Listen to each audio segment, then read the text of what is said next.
Welcome once again, all you Warhammers and Warhammies, to the best episode of Big M's Power Hour 2 Date Part 2. I'm your host, Big M, along with the best co-host who's going to the Blood Sea.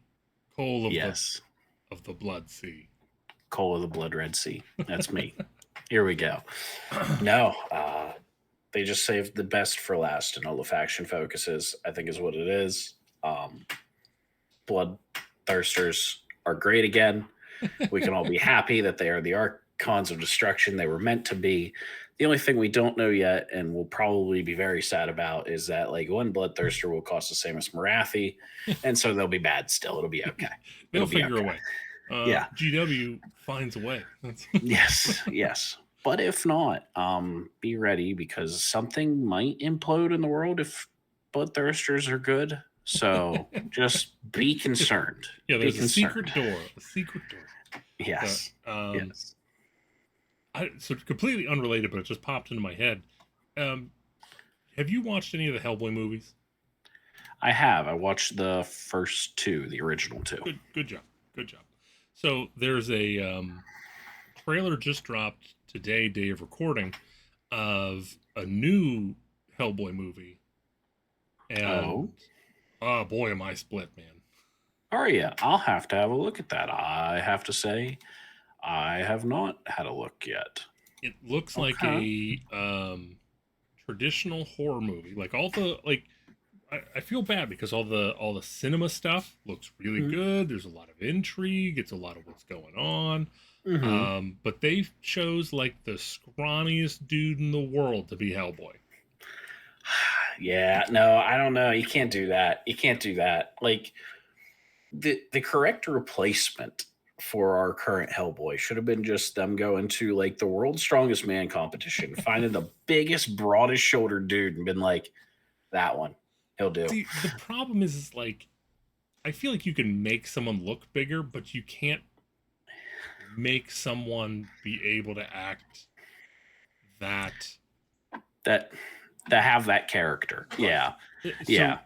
Honestly, so I know there was a bunch of issues with the most recent one with Dave Harbour, and I wasn't really a fan of his like strip the movie away.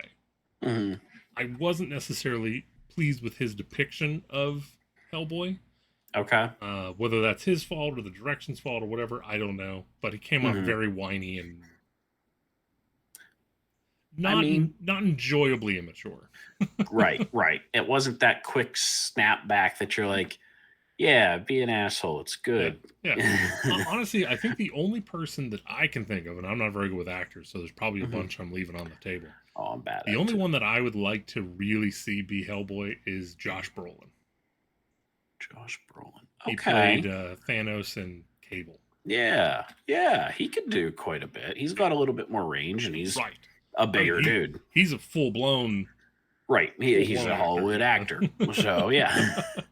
But anyways, that's enough of that. We'll move on here. So as we were talking off camera here, I gave you one assignment last month to get a singular game of any wargaming at all, whether digital or real. I let you know I was free at any time. And of course, what you let me know that son of a bitch Neil let you down. Yep. We're blaming Neil because that same fault. Week, it's not my fault at all. It couldn't have been because the same week you assigned that to me, Neil was like, "Hey, is anyone want a game? I'm here, Neil. I'm ready. Yeah. Let's get a game in this weekend."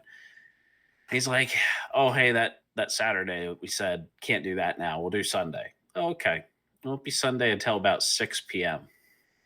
I work in the morning. I don't know about you. I drive all the way out to your place, play a 3-hour game, go home.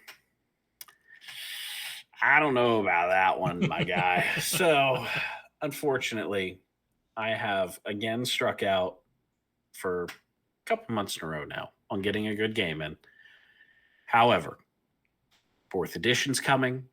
We're realigning. We're going to go straight into it. It'll be good. We're gonna get games in, everybody. Yes. So we'll definitely. So my July is booked, solid. Understood. August. So we also have the tournament. Well, I at least have the tournament as of now on the 20th. Yeah. You should have the tournament on the 20th. Yeah, I probably will end up signing up for that before it's gone. Once that's done, then we have August, where we need to get everyone out to your place to have some fun in the sun out here. We'll get some good game and dogs. Yep. It'll be good. Now, so I didn't swoop Neil from you. Okay. But Neil did prefer to drive 2.5 hours out to see me. Yeah. Rather than like get a game in with me. I know. We all know Neil has favorites, and it's very obvious that he has chose main host over co-host. That's what you do, man. Yep. So we got in 2 games of Old World. The first one, I ran the list. I ran a modified list of my dwarfs. It just like, I don't know, man. It just feels like I'm trying to push a square peg through a round hole. Like, it just... I hear you. Till the day I die, or till the 2nd edition, I'm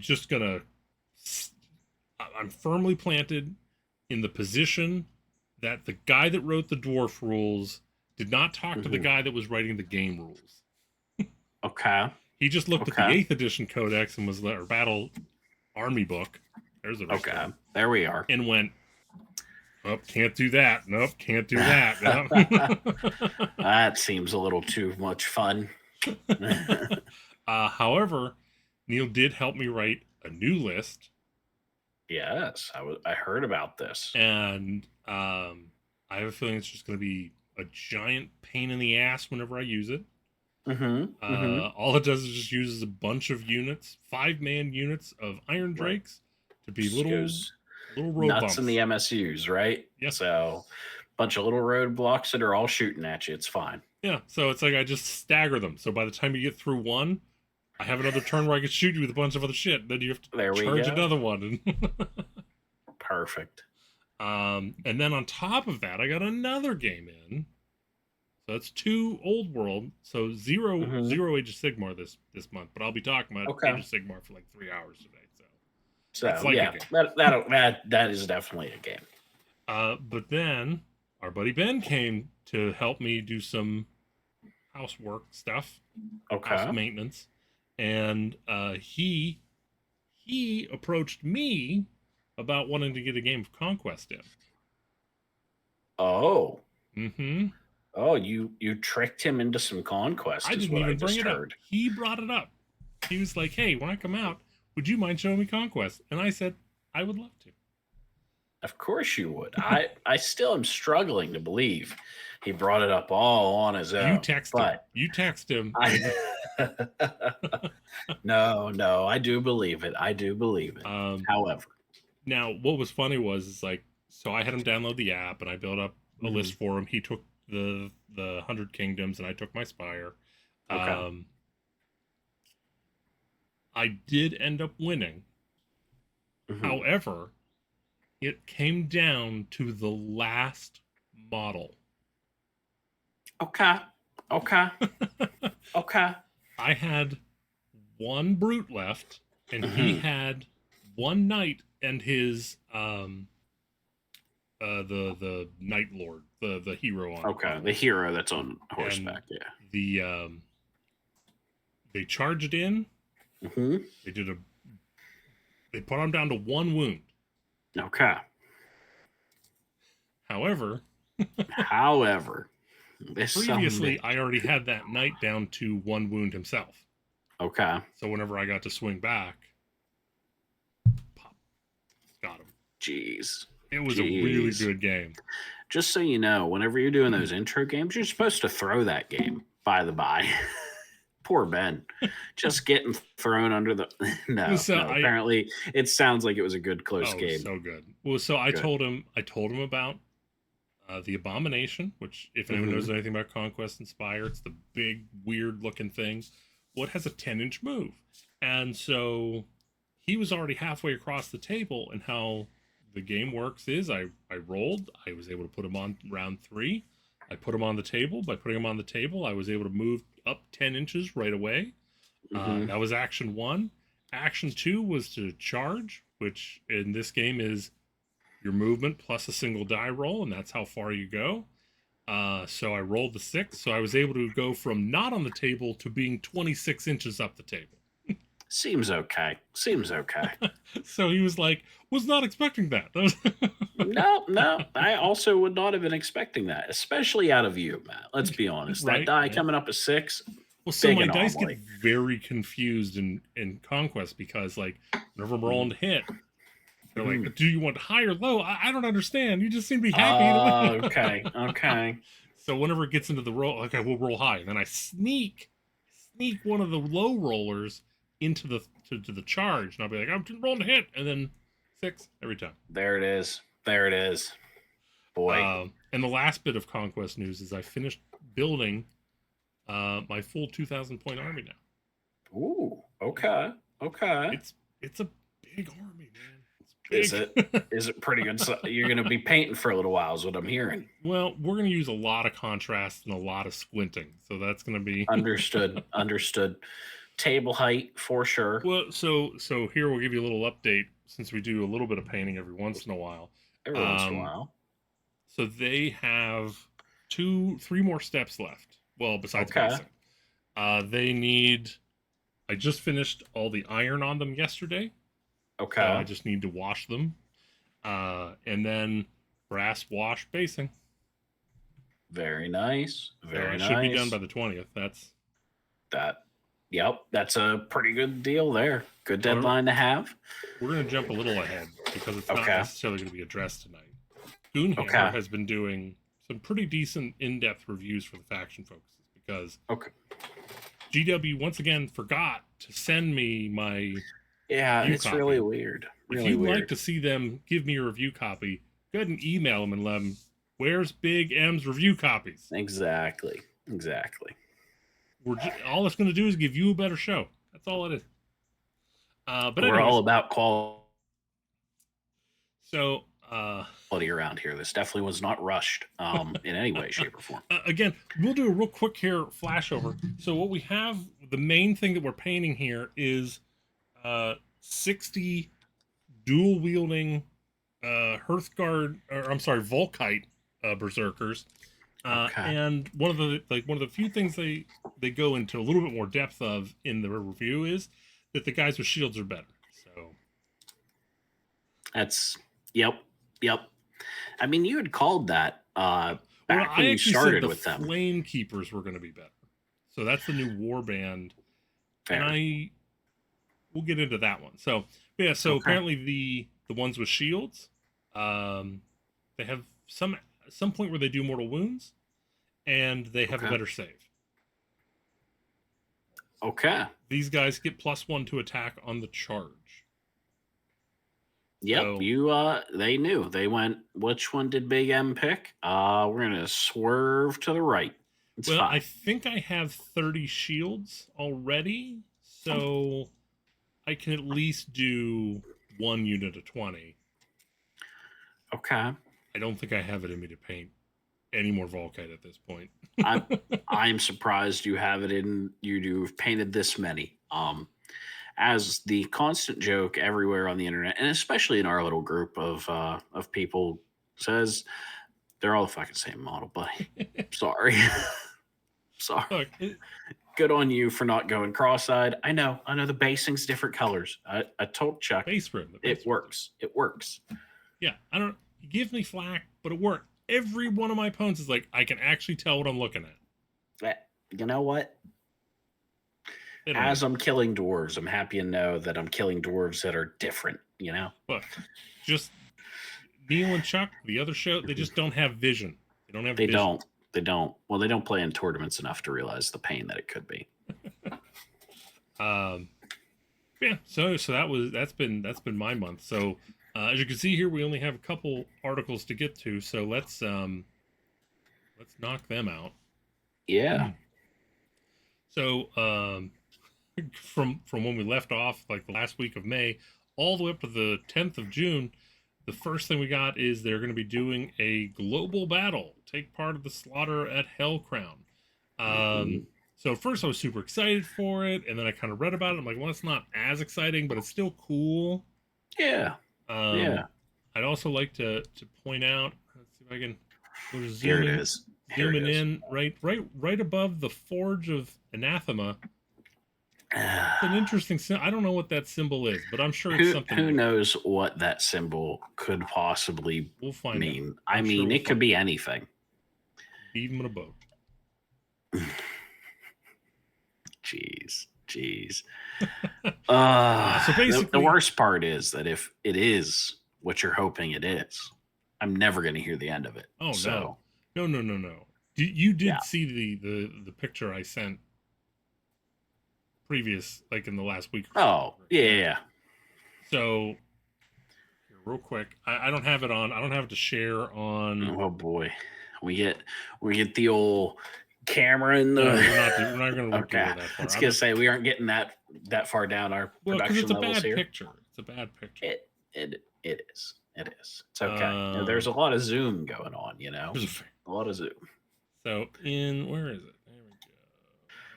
This is the beautiful content that you all come to expect here at Big M's Power Hour.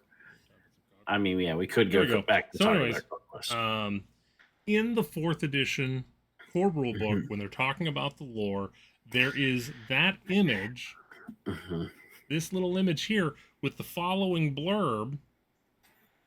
So it's a written letter to somebody, yep. And I love that it starts off, Cole, I know what everyone's saying. Listen to what I'm saying now. I've ranged as close to the chain as any dare, and I'm telling you that it isn't just rat men lurking there. Most of the land's been smashed flat, and hammering you here from the mountains. It's too methodical for the Skaven. There are oil slicks that melt flesh right off your bones and smoke that coils the skies like screaming faces. Please believe me, inform the marshals something is coming, and I don't know if we're ready for it. Stay cautious. Big M. No, it doesn't say Big M. But the top does say Cole. It does. I know. When I read that, I was just like, really? That is really GW watching this show. They listened to this enough to know that had to be addressed to me. And the bottom, it didn't have to say Big M, but it should have been somebody with an M name, like signing off or something. That would have been fucking hilarious. But yeah, so I don't know what more you want. I don't know. Anyways, I've completely lost track of this. So essentially what it is. It's okay. So beginning July 15th, the day that you can get it in retail. Oh, true. You're going to get a QR code pointing you to a website where you can log in and contribute your battle of Skaven versus Stormcast. Yes. Okay, it's an amazing idea. So basically, what we're doing here is we're gonna battle, and we're gonna see who takes over the area here. Right? Who takes over? You think is there a Hell Crown? Hell Crown in the middle there. Just to Hell the Crown. Right. Hell's yeah. So up here. So I mean, yeah. So here's kind of my thing. Okay, hit us with just Stormcast versus Skaven, a little boring. Yes. Especially considering that no one's going to have the new stuff painted on the 15th or built on the 15th. Right. Yeah. So what I would have loved to have seen is just as an ushering in, hey, we're going to do 1 month from the 15th. We're going to start this campaign, run it for 1 month, log your games, boom, boom. Doesn't matter who you are. You determine whether, and I'm sorry, since death and destruction aren't necessarily too involved in this one, it's basically like, if you are death or destruction, do you take points away from order, or do you take points away from game? Right. Yeah. Yep. Because that would have been cool to have everyone involved, and have all the different armies involved. Because like I saw whenever as I was reading this, I was like, oh, that's really cool. I'll go down to like the forge. I'll get a bunch of games in with my fire slayers, and like and depending on whatever I want to do, it could be like I could even decide, since like I want to go narrative, I'll have my fire slayers work on the Skaven side, because the Skaven are like, hey, we have a bunch of Urgold. And okay. Blah blah blah. We'll give you Urgold. And they're like, well, they're just Stormcast. They'll come back, right?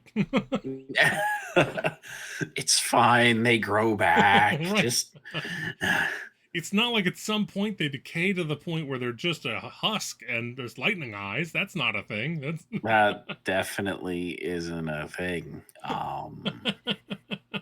Yeah, it's only slightly terrifying. Because here's the thing: is I'm kind of wondering if Skaven win, if that's going to push them back. Like all the Order forces will have to go back to the Grimhold and hold at the Grimhold, and we'll get a little bit more. We'll get a little more dwarf narrative, a little more dwarf action in there. Yeah, as we fall back to the mountains here and have to hold back the Skaven tide. Could be interesting. Could be very interesting. But again, we all know Order's going to win once again, as always. Probably. Because they're outnumbered like 4-1. Yep. Let's be honest. It's a lot easier right now to sell your Stormcast half of that box than is your Skaven half. So, I don't know, man. I'd ask like a half dozen people, or no, even probably a full dozen people to try and get the Skaven half off my hands. Really? Yeah. No one wanted it. I didn't think it was going to go too quickly, unfortunately. Yeah. Problem is, everyone who wants it probably already had somebody that was like, right. Here. Well, again, like I mean, now that like everything's kind of simmered down, I feel that most people aren't necessarily super excited about Stormcast, because it really is just. It's more of the same. It's literally, here's one unit. Here's one new unit. It's the heroes. If you want this box, it's because you want the heroes. Flat out. Some new sculpts. Yeah. And a couple of new sculpts. Which is fine. Yeah. It's fine. Yeah.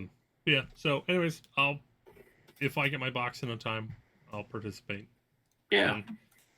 So moving along to June 13th, there's a Middle-earth Strange Battle game announcement here. Yes. There was a little cloak thing, and there was a little goober here that steals stuff. A little goober. That is one way of putting it. He has a face that, well, only a mother could love. So. Okay. Okay. As we've talked about on air and off air, Middle-earth is a very low-key game. Yes. If someone has 2 wounds, that's a big deal. Right. So it doesn't take a lot. So here they have this new ability where it's called Scavenge. And essentially he can steal almost anything except for the One Ring.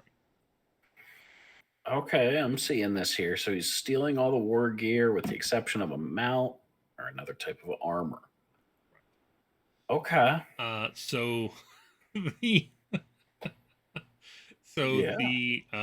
The amount of memes that have come out from for like the last 2-3 weeks from this coming out have been hilarious. Like, oh no.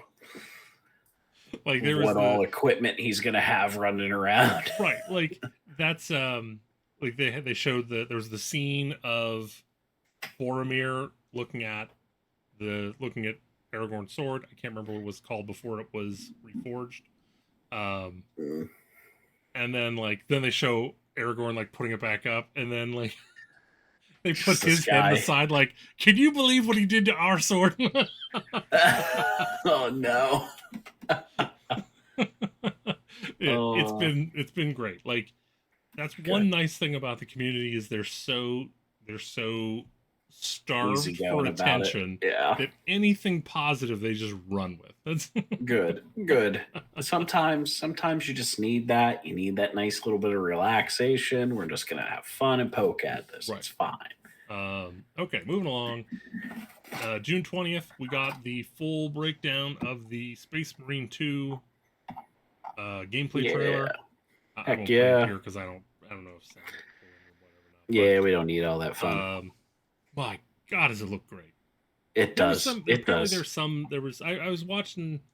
My YouTube feed has had a couple videos of like some like controversy drama stuff, and I'm like, I don't care. I don't want to watch it. So my feed has not told me of that yet. So to me, it's still just cool that they can throw so many enemies on the screen at one time, and I'm looking forward to mowing through a lot of Tyranids. I can't wait for it. So yeah, that looks great. I'm so happy to see the co-op multiplayer. Yep. That's going to be amazing. It will be. 3-man teams, right? Yes. That's what I thought. Did you? I assume you played the first one. Yes, I did. Were you old enough to play the multiplayer? I was old enough to play the multiplayer, but I lived in the middle of nowhere. So the internet, it didn't move that fast. So you couldn't play multiplayer games. So someone that is pretty terrible at all PvP everything ever. Okay. I tried to play it, and I would try and go, if I went a ranged guy, melee guys would come up and just, destroy me immediately. So I switch over to a melee guy, and I get you shot off the board before I even get to jump. I'm like, I don't know. Okay. I figured it's going to be one of those things where, do you want to learn it? It's going to hurt. Right. But then you'll be, like, ridiculous at it. Yeah. And so with this, I don't even have to do the PvP. I can just do the mission. Hop online with our buddies, just me, you, and we'll find somebody else for a third. I'm sure Chuck's going to get it. So. Rip through a bunch of Tyranids. Yeah. Mm-hmm. All right, let's move along here. June 25th. Ugh. Jeez. The app. Oh, you know what? Our son, you're correct. Is right. So I know. Days. Last episode, or I think it was last episode where I did the whole that we're raising our prices thing. Yes, yeah, that was whenever the price raise was going up. So for everyone that hasn't read it, essentially what they've said is like, hey, yeah, we're not really doing the free thing anymore. You can download it for free and you can make a singular list, but you're pretty much gonna have to pay for everything else. And how do you pay for everything else? You gotta buy the battle tome. Oh, and you also have to have Warhammer Plus if you want to make more than one. Right. So yeah. Oh, and then you have to. Oh, it's just ridiculous. I just can't get it where you're double paywalling something that used to be free. Right. You can do what the old app did, where I don't see all of the little individual faction things, right. Hide all of the artifacts and command abilities. Just let me see what the base profile of another unit is. Absolutely. While I'm playing. Absolutely. There's no, again, it's funny. I've seen a lot of people on like the Warhammer on the 40K side being like, given the first time meme. Yeah. Yeah. It shouldn't be that way on the 40K side. Right. Right. You guys have to stop just rolling over and be like, oh, I don't want you to put it in my ass. Well, I guess. Oh, jeez. I mean, yeah. No, we've had a free Age of Sigmar for 9-ish years now. There's always been a way to access the War Scrolls. Right. Officially from GW. Right. Is the big thing. I mean, look, at this point, what I'm going to do is I'm just going to use, there's going to be some other app that is going to be used for, and here's what irks me off. I'm going to buy the battle tomes because for the armies that I play, because I want them. Mm-hmm. And I'm unfortunately subscribed to Warhammer Plus. Unfortunately. Because I keep forgetting to unsubscribe. And that's how they get you. That's why everyone's a subscription model. I mean, it's honestly the most worthless subscription I have. I hear you. I hear one you. model to an army, I don't know. Yeah, that is for certain. That is going to be what you get. Did you know last year I had a choice between a Terminator armor guy or a Chaos Sorcerer with a bunch of, I don't know, animated poops around her? Like, yeah, that was your choice, and no, I'm not a fan. Not even in the slightest. I mean, it's funny. Like, I know that every year we go through this rigmarole, and then we always come back, blah blah blah. But like every year, it feels more like a separating foundation. Mm-hmm. Like, sure, it warms up eventually, and I'll buy a couple things here and there. That crack is there, and it's a little bit wider than it was last year. And so I watched a video just last night that was going over the finances of GW. Oh. Yeah, so, go ahead. Okay. So, profit margins. Yep. Essentially, low-key, again, not an economist, but we're just going to go nice and easy for this stuff. Profit margin. After you put all the money into everything, whenever you sell a product, how much money do you get out? Right. Do you know what the average profit margin is for just the general? It's somewhere in the 3 to 5% range, I believe. So that's for food and services. Okay. Whenever you get into anything entertainment, it's about 10%. Okay. I work in a manufacturing thing. That's close. Exactly. Yeah. So in your industry, you were absolutely spot on. Yeah. In entertainment, it's a little higher. Okay. GW currently, in the most recent reportings, came out a little over 30%. Those shareholders are so happy right now. So again, I mean, that means that they should, in order to be in line with other companies, do a 20% price cut throughout the entire web store. Ha ha ha ha ha. And so here's hey, look, they did a small bonus for their employees. It was probably a pizza party or whatever passes for that in Britain. But well, so here's the thing: is the guy went on. I wish I could. Maybe I'll try and find it before I post this article, so I can put it. Sure. So if you see a new link in the details, that's what I'm talking about. That's linking this. Yeah. But yeah, so he even went over other companies that people like Hasbro, and I think it was like Ubisoft or EA or something like that, and another video game company. Just everyone else that you get like pissed off at. But then on top of it, went over to other things like Mattel, like people that do like Barbies and stuff. Yeah. Not a single one of them was outside of the 10% range.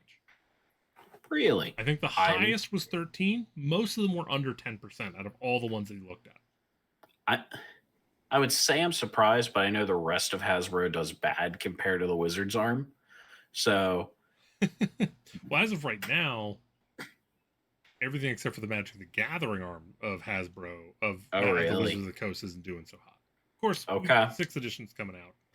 Right? Yeah. Are you gonna go 6th edition? Here's the thing. I'm currently running a campaign for my group at 5th. Just now we're gonna walk on this tangent here. I've got these books sitting right here. Yep. Part of me wants to, but the other part of me is, A, I gotta learn it. B, boy, if I'm gonna buy all 3 of the books again, like the 3 core right off the rip, they got to give me a pretty good discount on it to do it right now. I personally don't like the way Wizards has been doing things for quite a while now. Mhm. I think 5th edition in general is fine, Yeah, no, I like it. but My it never group likes it. It flourished. was That's fair. I think that I like it simply because it's simple enough that I was able to get a group of guys who like 3.5 would not have been their thing, far too crunchy. Yeah. 4th is, it's a weird one. And so I think this was a good compromise here for 5th, and it's worked, knock on wood, it's worked out for the stories we want to tell. Speaking of, you We'll should look see. up DC 20. DC 20. Okay. So essentially, I've been perusing some class reviews for Okay. 6th edition, and Sure. most of them people have like, "What are you doing?" Like, like It'll be interesting to see. they recently released Ranger, and everyone is like, "What is wrong with you? How could you get Uh, it wrong 2 editions in a row?" oh, really? Yeah. Yeah. See, if there was one I would have told you they're going to get right in 6th, it'd have been Ranger, because who's playing Ranger? So here's the thing: it's like, now,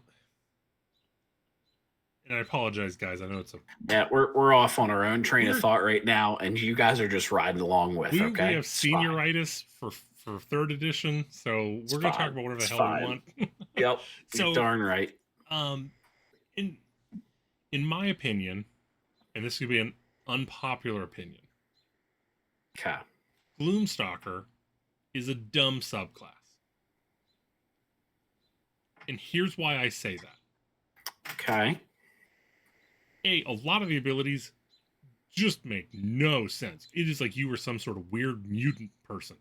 Second off, all of your damage abilities is only turn 1. First round Yeah. of combat, and then they drop off, Mhm. and there's no more abilities. That's Mhm. dumb. Just make the class good. Like, But we only had subclasses to play with. You're asking them to do a GW thing where they just errata the whole class and then go onto the website in an obscure spot on the website and go download the errata for Druid, because we fucked up the first time. yeah. No So, one would have anyways, been happy with that. so what DC 20 is Mhm. there's, I can't remember his name. I think it's Dungeon Coach or DM Coach. Okay. Him and a couple of his friends. Mhm.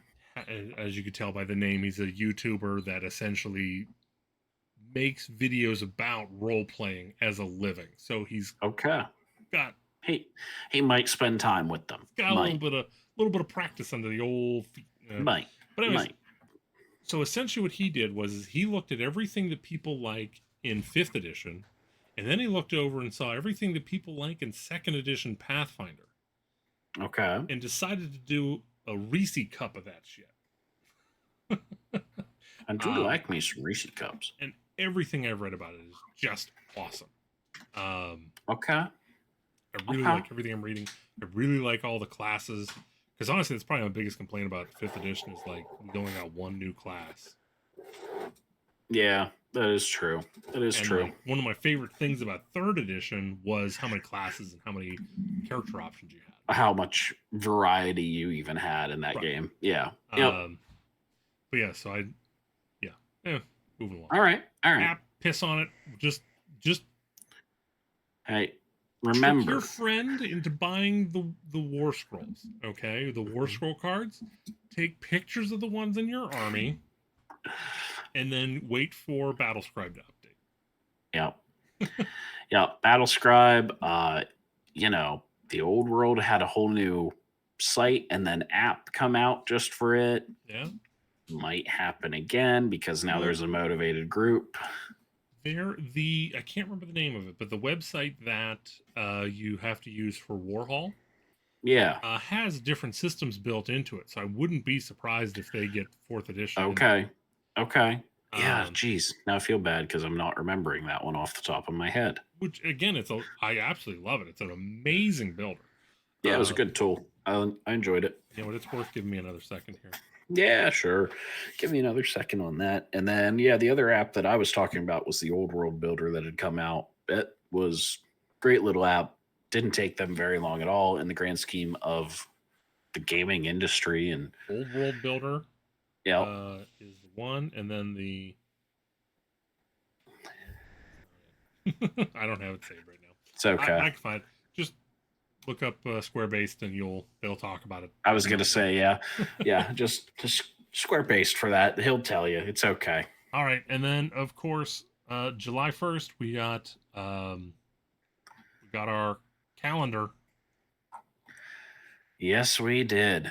We got our calendar. And something that we both very quickly in the group chat was like, hey, good job, GW. Right. This is all we're looking for. It's like all you have to do is just tell us what you're thinking.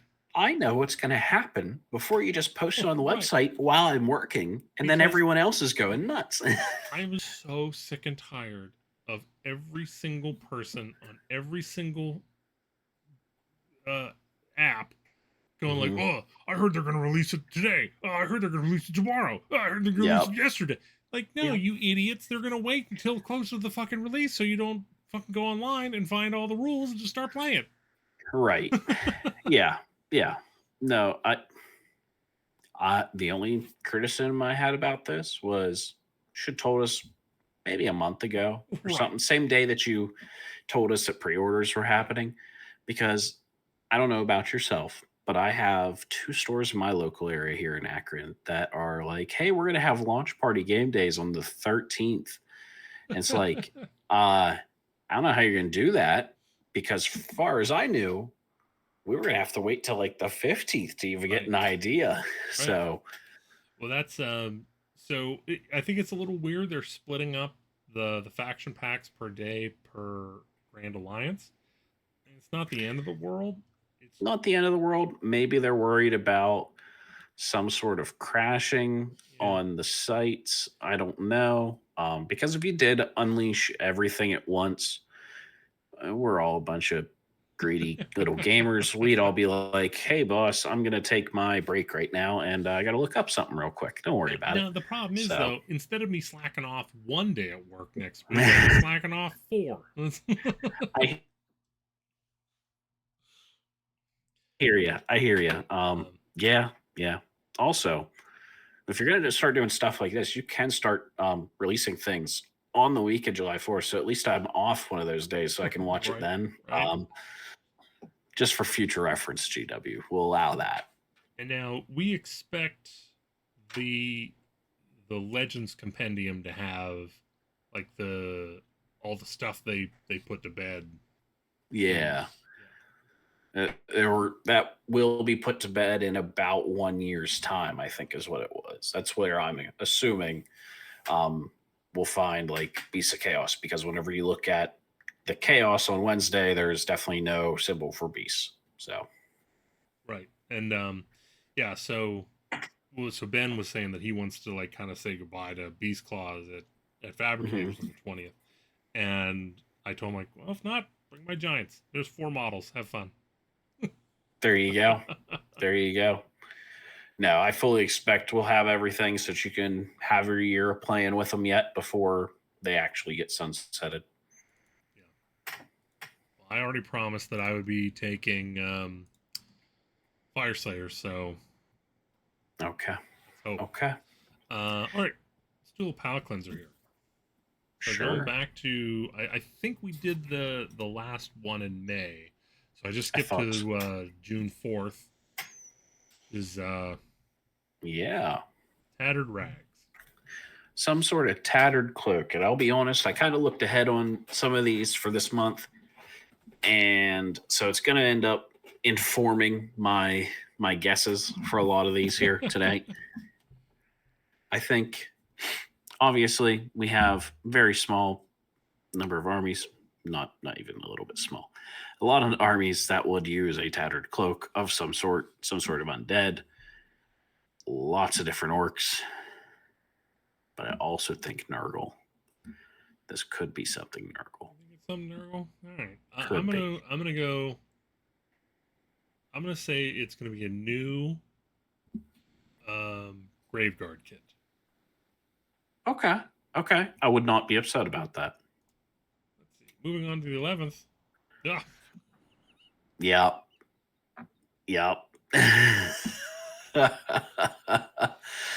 I'm gonna say it's gonna be a new graveyard kit. You mean a new Nurgle kit? Hello, everybody. I told you I looked at it. Look at that stick, though. Look at that stick up there. That's not a Nurgle stick. That's an undead stick. It's, you know what? I'll give you undead here. I'll give you undead. Okay. Okay. Not graveyard. Not graveyard. Not graveyard. Agreed. Also not Nurgle. No. Could be Death Guard though. So what if we get another robot doggo? Oh, that could be another robot doggo. That's where I'm leaning right now. All right. I'm gonna agree with you. I'm gonna say that's an Inquisitor doggo. I'm there for that. All right, moving along here. 25th. I think we already saw what this is. Oh, did we? So we didn't see what this is yet. However, somebody pulled out a picture of the current. I want to say it's like some sort of like dragon ogre or something. Oh. And that is literally almost verbatim what's already on there. Really? Is Shaggoth? Yeah, Shaggoth would be Shaggoth, the leader dragon ogre. Yeah. So that's basically what the Shaggoth already has. This is what made me think Nurgle for everything else. If I was thinking ahead, but no, yeah, I agree why you think it looks Nurgle. Okay. I understand, but I disagree. But if it's already on the current Shaggoth model, that could probably be the hint that I just missed. How dare you not remember every single model? I know it was a prerequisite for getting on this show. Also, one thing I said, just memorize everything. Everything, always, all the time. And then we're good. All right. So let's continue on to our wrap up here into 4th edition, where we're going to go over to our faction focuses and knock them out the rest of the way. Yeah. I think we have a bunch of these, and I don't care about most of them. So we're going to let's just the ones we're excited about, we'll spend some time on. Everything else, we'll burn through. So Fire Slayers. Speaking of burning. So I was looking through, so their battle traits, they've kind of baked in the striking of the runes. Right. They baked in the striking of the runes here. I think that's fine. The only thing is, no longer is there the activation of a 6 ability. Right. Yes. So, that hope of, I rolled the 6. It's just I never got it. Even after taking the command trait to go off on a 5+, never happened. But that's fine. Nope. Yeah, it's fine. I love the one for any hero phase where you can give yourself an Urgold rune, and that gives you a 5-up ward. Previously, it was like a 6-up ward, and I'm like, well, most things already have a 6-up ward. I don't know why you want. Right. Yep. Just giving the army a 5-up. Awesome. Yep. Again, strike first. Just an easy, little thing for some mortal wounds. Fine. Run and charge. Excellent. Great. Needed. I wish the army had more access to run and charge. Yes. I don't know. I feel I don't know how it would work, but it would almost be like if last round a model was killed in a unit, it has run and charge or something. I don't know. Like, they get angry that somebody died from shooting, so now I've got to get to you. Yeah, that could be entertaining. And then melee weapons used by Fire Slayers have crit mortal. Cool. Sweet. Cool. Yeah. And then they showed Berserk Kindred the Warrior Kin Band, which is probably gonna be the one that I go with. Like, probably. I've seen the Magma Drots, which we'll see in a little bit here, and they're okay. Nothing wrong with them. But being able to give myself +1 to wound anytime an infantry unit charged seems pretty good. Seems good. Good. Not unhappy with that. Right. I'm all right with that. Uh, and then we get our prayer here. prayer. So we, this is something that's kind of been there for a while. Mm-hmm. It's unlimited, which is so good. Now it Yeah. is a force, so you're looking at a 50-50 shot of getting it off. Considering Right. that the entire army is wound or 5 and 6, I'm not too worried about subtract 1 from rend. No, I mean there might come a time or two where, well, I rolled well and I had some points left over from the last time that this priest got it off. Yeah, we'll shoot for it just because. And then we get our so we have our war scrolls here. So we have the Rune Father on Magmadroth, 14 wounds. Kind of would have liked to see maybe 16. I could have seen the bump to 16. They kept, because I believe 14 is what we had in 3rd edition, right? Yeah, yeah. So we stayed there. But 4 up save. Also, meh. Hey, we're at least rocking the 6 up ward here with the model at all times, which is okay. Yeah. Something. So we got a roar that does D3 or 4 attacks, 3s, rend 1 D3 damage.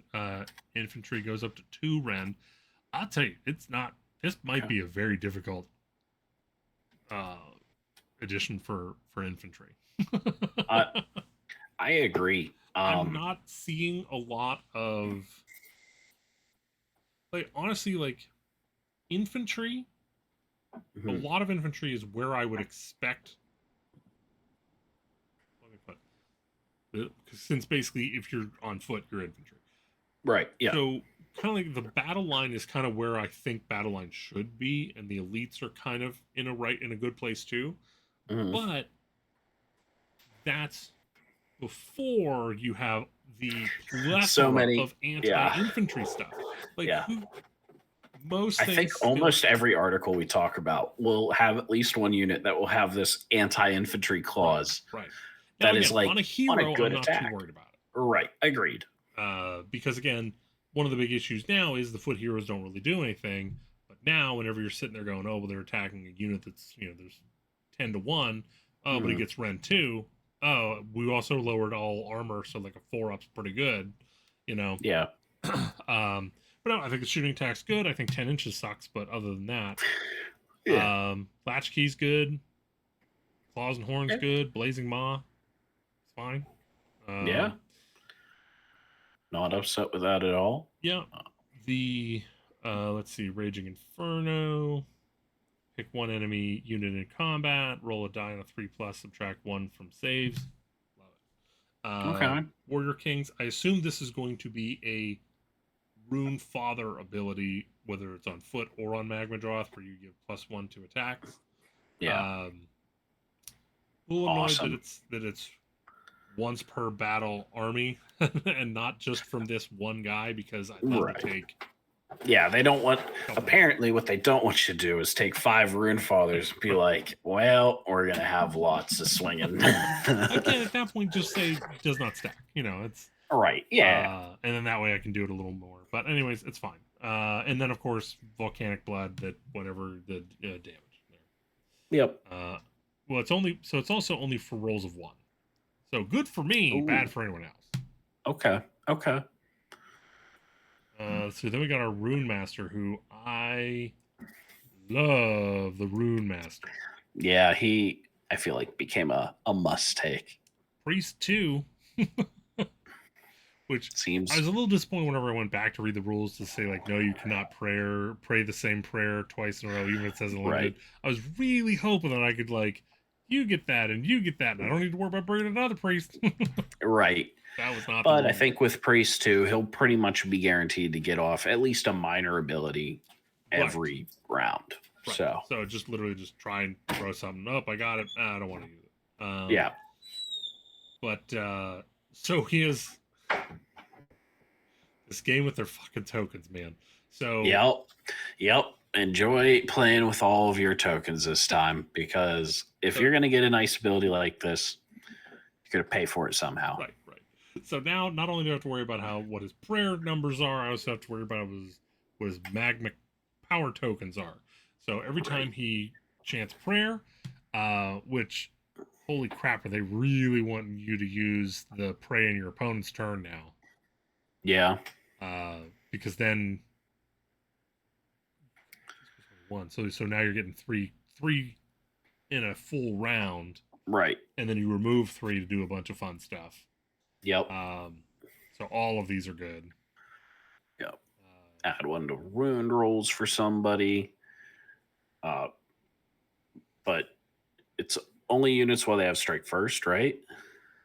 For the rest of the battle, add 1 to wound rolls for combat attacks made by Fire Slayers units while they have strike first.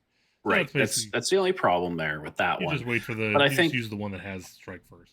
Right. I also think the rest of these don't have clauses on them like that. No. Okay. So add 1 to save rolls, add 1 to run rolls, add 1 to rend. Yeah. Yeah, and that's one thing that if you look at it, add 1 to rend characteristic of melee weapons used by friendly Fire Slayer units for the rest of the battle round. Right. That is pretty big. Where it's not a distance, not a single unit.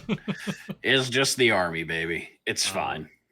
So looking forward to that. I'm so glad that they showed us Hearthguard Berserkers. Yeah. And as you see, it only says Broadaxe, so we know that they're still split for the flails. 2 attacks, 3 threes, rend 1, 2 damage. Fine. I'm here for Solid.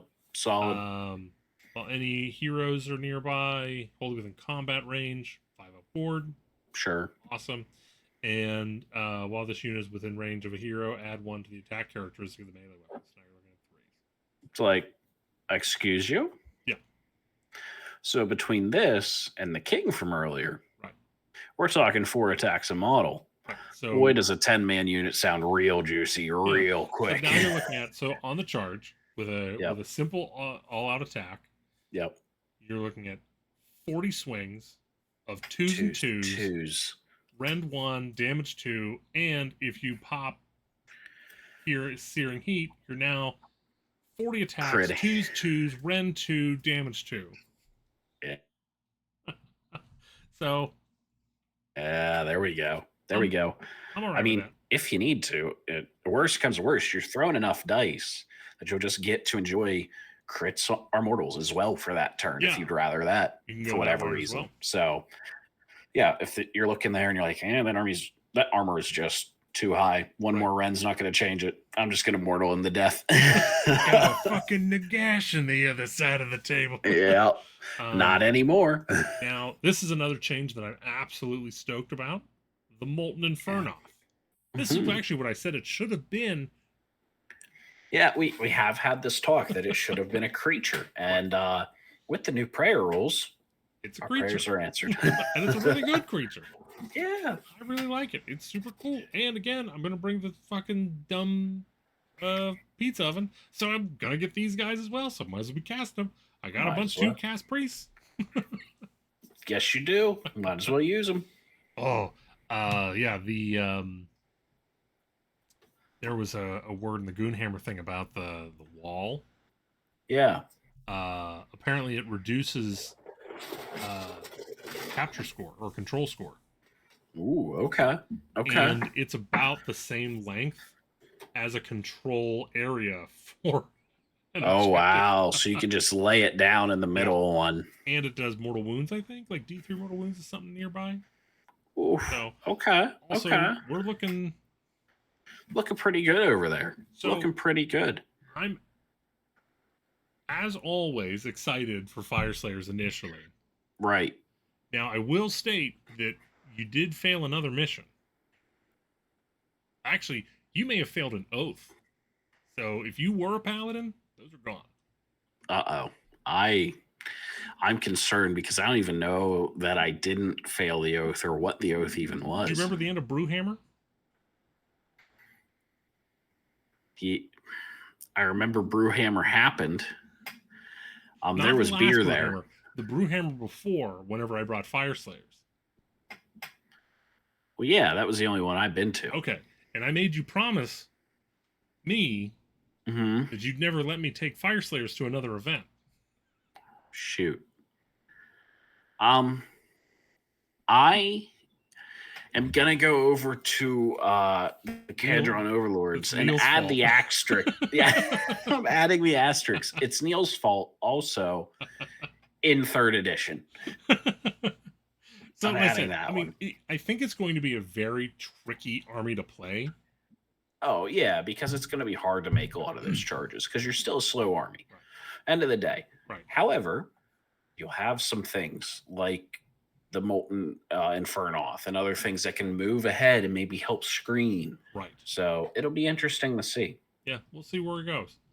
All right, so now we have. Where are we off to? Your old favorites. Everyone's old favorites. Everyone's. Yeah, that's why they're like show up. There's like 4 guys at LVO bringing them. You're right. You're right. Because those are the dedicated ones. The rest of us realize they're bad. Everyone has a Khorne army sitting around somewhere. Okay, so run us through. So running us through here. First things first. Blood Tithe still here. No, thankfully. we're not talking about your damn Khorne. How about Idneth? Oh. I thought we were talking. I was so excited for Khorne. I just said, I know I'm Cole with a C. However, June 4th. June 4th. All right, look, we're going out of order. I'm confused. We're not going out of order. Fyreslayers was June 3rd. I thought we didn't do Zeech or the Ogres yet. They're why. Next. What? Just go to Idneth. Zeech is May 29th. That's why I'm confused. We'll go back. All right, now we're on Idneth. Look, everybody else. It's not my fault. You see what I'm working with. Fyreslayers. That's where we started, and there we go. Now, just be honest why we went where we went. It's an unconscious bias, all right? I can't. So, welcome to Deepkin.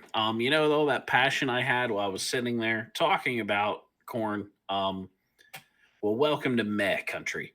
I don't think they're that bad. I know, but as an Idneth player, this one hurt my soul. So first things first, we still have the Tides. Yes. Somehow. Which is surprising. Which is surprising. Your insane battle round 3. Yeah, it's fine. It's fine. Also, little buffs, actually, that people who don't run the Tides might not have noticed. In round 2, it used to say, this unit can use a run ability and shoot or charge. It now says Andor. Which is weird. Yeah. You can just say and. Like, you don't need... Nope. Now we get both now. It's now Andor. You can't shoot, so you can't charge. Right. Of course, there are people that would argue that. Yes. So, we've got that. They also did it in Ebb Tide. Whenever we get to fall back, we can also shoot and charge. So, awesome. Other than that, little things that also went in are that to have models be held off of the table is just a part of our abilities now. So if you want, you can just pick while setting up units that a friendly Deepkin trip unit will be traveling the Aether Sea. So yeah. So now they have, I mean, this all sounds good. So is there anything you didn't like here, or are we just talking about? It's more unit stuff. Here, I like everything. I'm glad that we can take one whole friendly regiment into the Aether Sea, set them out within 9 of the battlefield edge, outside 9 of the enemy. Awesome. That's cool. I'm glad that we're not making that a one model thing like it used to be. So we got our Acalian Beastmasters. What did you think of these? So here we're adding 1 to hit rolls for combat attacks made by all of the companions by Acalian. So everyone that's riding something, their mount now gets +1 to hit, which is good because I don't believe all out attack affects the mount right now. So that is good. It's almost necessary if you want to play it now because, as we'll show later, all of the mounts that used to hit on 3s now hit on 4s. Look, which is something I'm sad about. You're not. You can't be 2s and 2s and 40 attacks like me. All right, that. Yeah, I know. It's just a dwarf thing now. What is this? Moving down to our spell, we still have Steed of Tides does exactly what it said on the tin from last time. Pick up a model, any old. It used to be a hero only, but now it can just be any Deepkin unit. Set up somewhere else on that battlefield, more than 9 inches away from the enemy. This will be your move for the turn, but we'll see if that matters. So nuts. Just teleport a little bit. Right. Here is a war scroll that I'm getting through, and I do like this one actually. Whereas a lot of the rest of these I'm mad on, this one I'm happy with. So the Eidon of it's a wizard too. That's as good as a Lord of Change. Yeah, right. So the wizard of the aspects here of our Eidolon. I don't know if you paid attention or not to the Zinch one, but the Lord of Change is a 2 wizard or wizard 2. I did not read that's it more yet. of a knock at the Lord of Change and not your Eidolon. Oh, I thought that it was going to be at least a wizard 4. Like in my mind, that's where you put a. Getting sidetracked here. So hold still. We got this. Starting off with a half decent shooting attack, we got 3 shots, 3s, Ren 2, D3 damage, only a 12-inch range. This guy doesn't want to get in combat anyway. If he does get in combat, he does have 5 attacks on a 3/3, 1 Ren, D3 damage. And then the fish are no longer a random amount of attacks. They just do 6 attacks. You can't spike and get 12 and get real sad when you roll that 3, because I do that one more often than not, and the fish aren't going to do anything. Surprisingly, this Wizard 2 that is apparently the same strength as the Lord of Change just gets +1 to casting rolls. Yeah. Cool. Yeah. Why the heck not? And then Tsunami of Terror is the spell that is on this scroll. Need an 8, which means you need a 7 on this model. You just pick up to 3 targets within 12 inches and just subtract 1 from save rolls against attacks made against those units. Why not? Against combat attacks, so it's all melee, but still. Just here's an extra rend onto these 3 units. They were smart back in 3rd edition. There was a little while there where you were able to stack this all into 1 unit. Yeah. They fixed that because that was not right. We then have Vengeful Waves. If this unit is not charged this turn, pick an enemy unit in combat with it to be the target. Roll a dice. On a 3-up, target can't use commands for the rest of the turn. Cool. Yeah, I've been attacked and I need to defend myself. And then finally, our passive is you just ignore negative modifiers for the control scores of friendly Idoneth units while they're wholly within 12. Are you building an army that says, I'm going to subtract your control score? I don't care.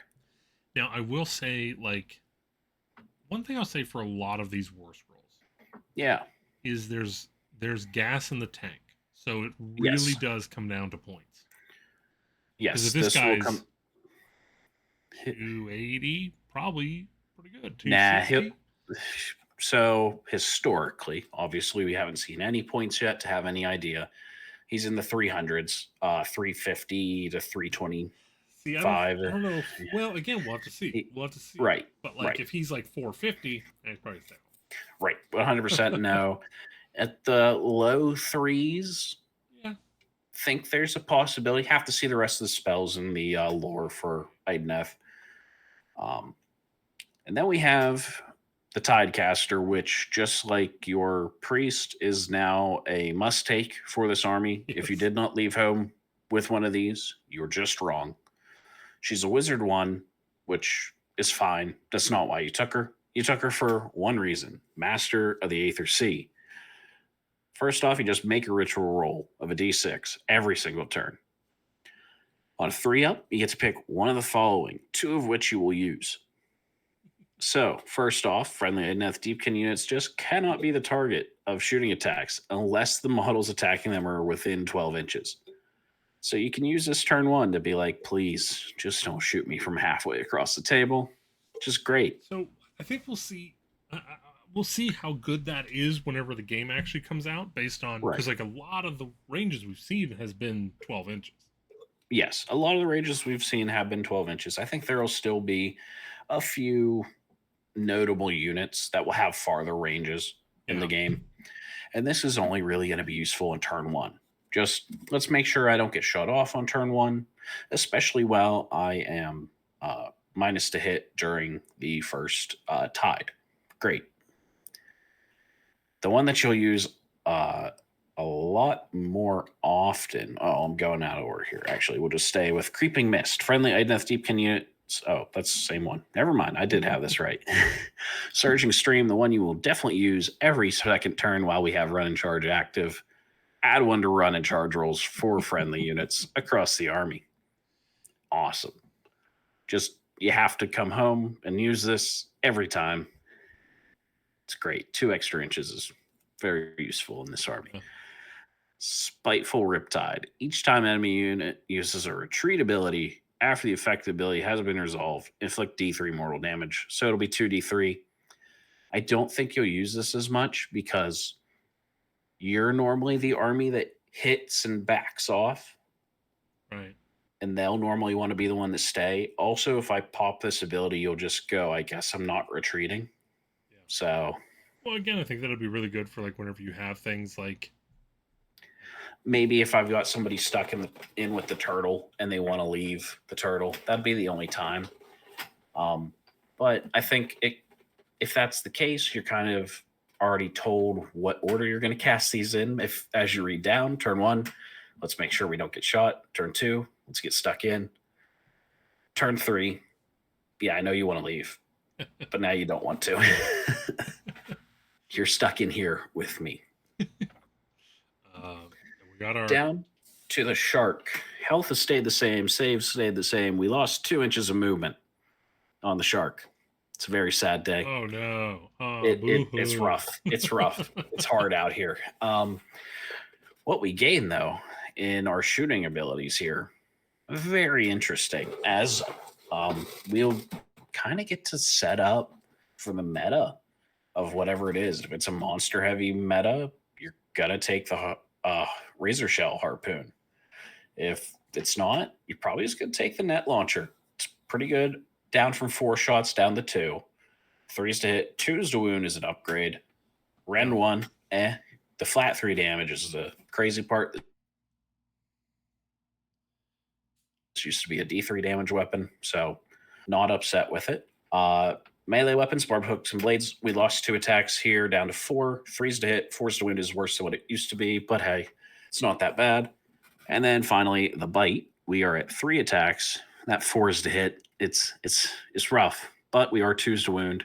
Rend 2, 2 damage, and anti-monster. So, pretty good. If you have blood in the water with the bloodthirsty predators, you get to add 1 to that bite. And then also, both of the shooting attacks have the ability ensnared. You just roll a dice if you've hit that monster cavalry unit. And on a 3-up, you just get to subtract 1 from the number of dice rolled for charges. Ridiculous. I just kneecapped it from across the table. Here's the thing. I don't know how much that's going to change the charges because I'm within 18 inches of you. If you're a monster cavalry, you have at least a 10-inch move. Maybe I've protected myself from getting hit. There's a lot of monsters that have more than a 10-inch move. Well, I would say you're probably using this not necessarily to prevent the charge on this, but probably to prevent the charge on somewhere else. Yeah. One of your kings or something. Yeah. So it's very interesting. So like I feel like the damage is lower. A little, yeah. But I feel like the utility is more. Yes, there's higher utility, less output from the unit. It definitely has a job. So if there are monsters, this Alopex just does that. I mean, that's its main job. So it will be very interesting to see. Look forward to just seeing how the addition kind of plays out. That'll kind of determine whether or not you're going to see a bunch of Alopex. I don't think you're going to end up seeing another all Alopex army like we used to. But nothing wrong with that. All right, and then moving on to your previously favorite unit. Yeah. So these are the defense eels. 4. Yeah, this is our defense eels now.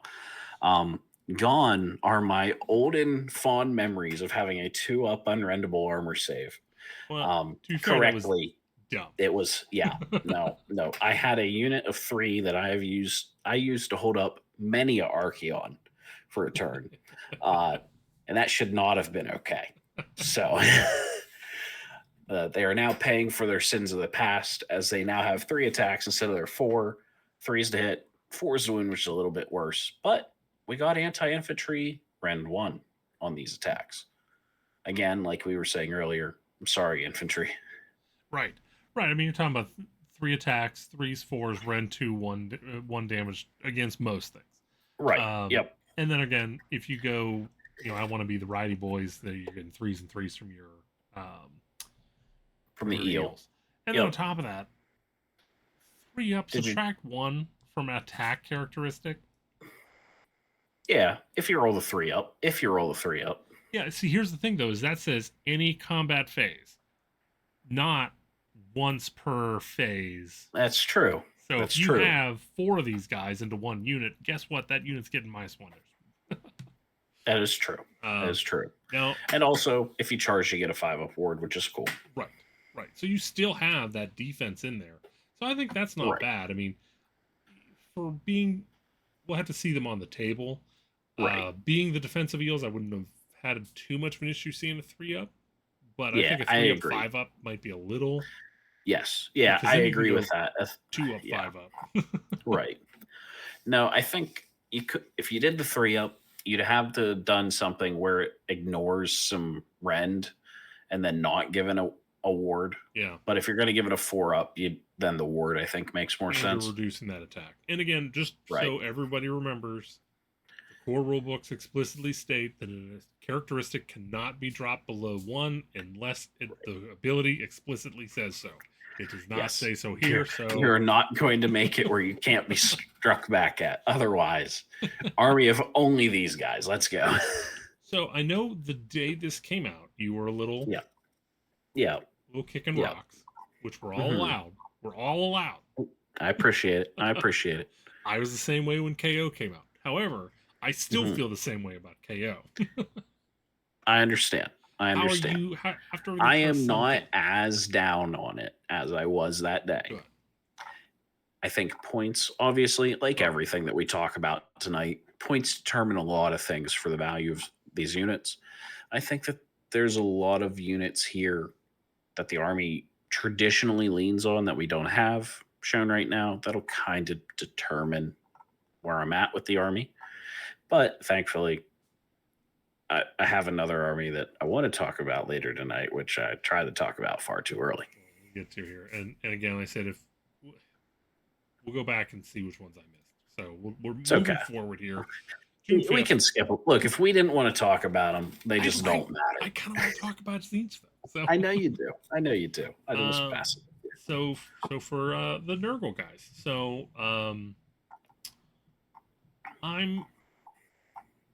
we got changes to the disease, and I'm intrigued. Okay. So you pick one of the following effects. Pick an enemy unit that is in combat with friendly maggot of Nurgle. They're diseased. And this is once per turn, per army, per end of any turn. So basically... Right, so you're only doing one of these per turn. Right. First turn, we're going to try and infect everyone. So first, you can infect, spread, pick a diseased enemy unit to be the target. Each other enemy unit within the disease, within the combat range also has disease. So now... And actually, I think I was talking about this last session, that would be cool if you could have your own unit spreading it out. And then mutate, basically, if everyone is diseased, then, which they're not. Obviously, with mutate, they're not expecting you to be here, but they wanted to give you something. Right. Yep. Then you have passive. If a diseased enemy unit uses an ability that would heal or return slain models instead of healing or returning slain models to it, that unit no longer has a disease keyword. So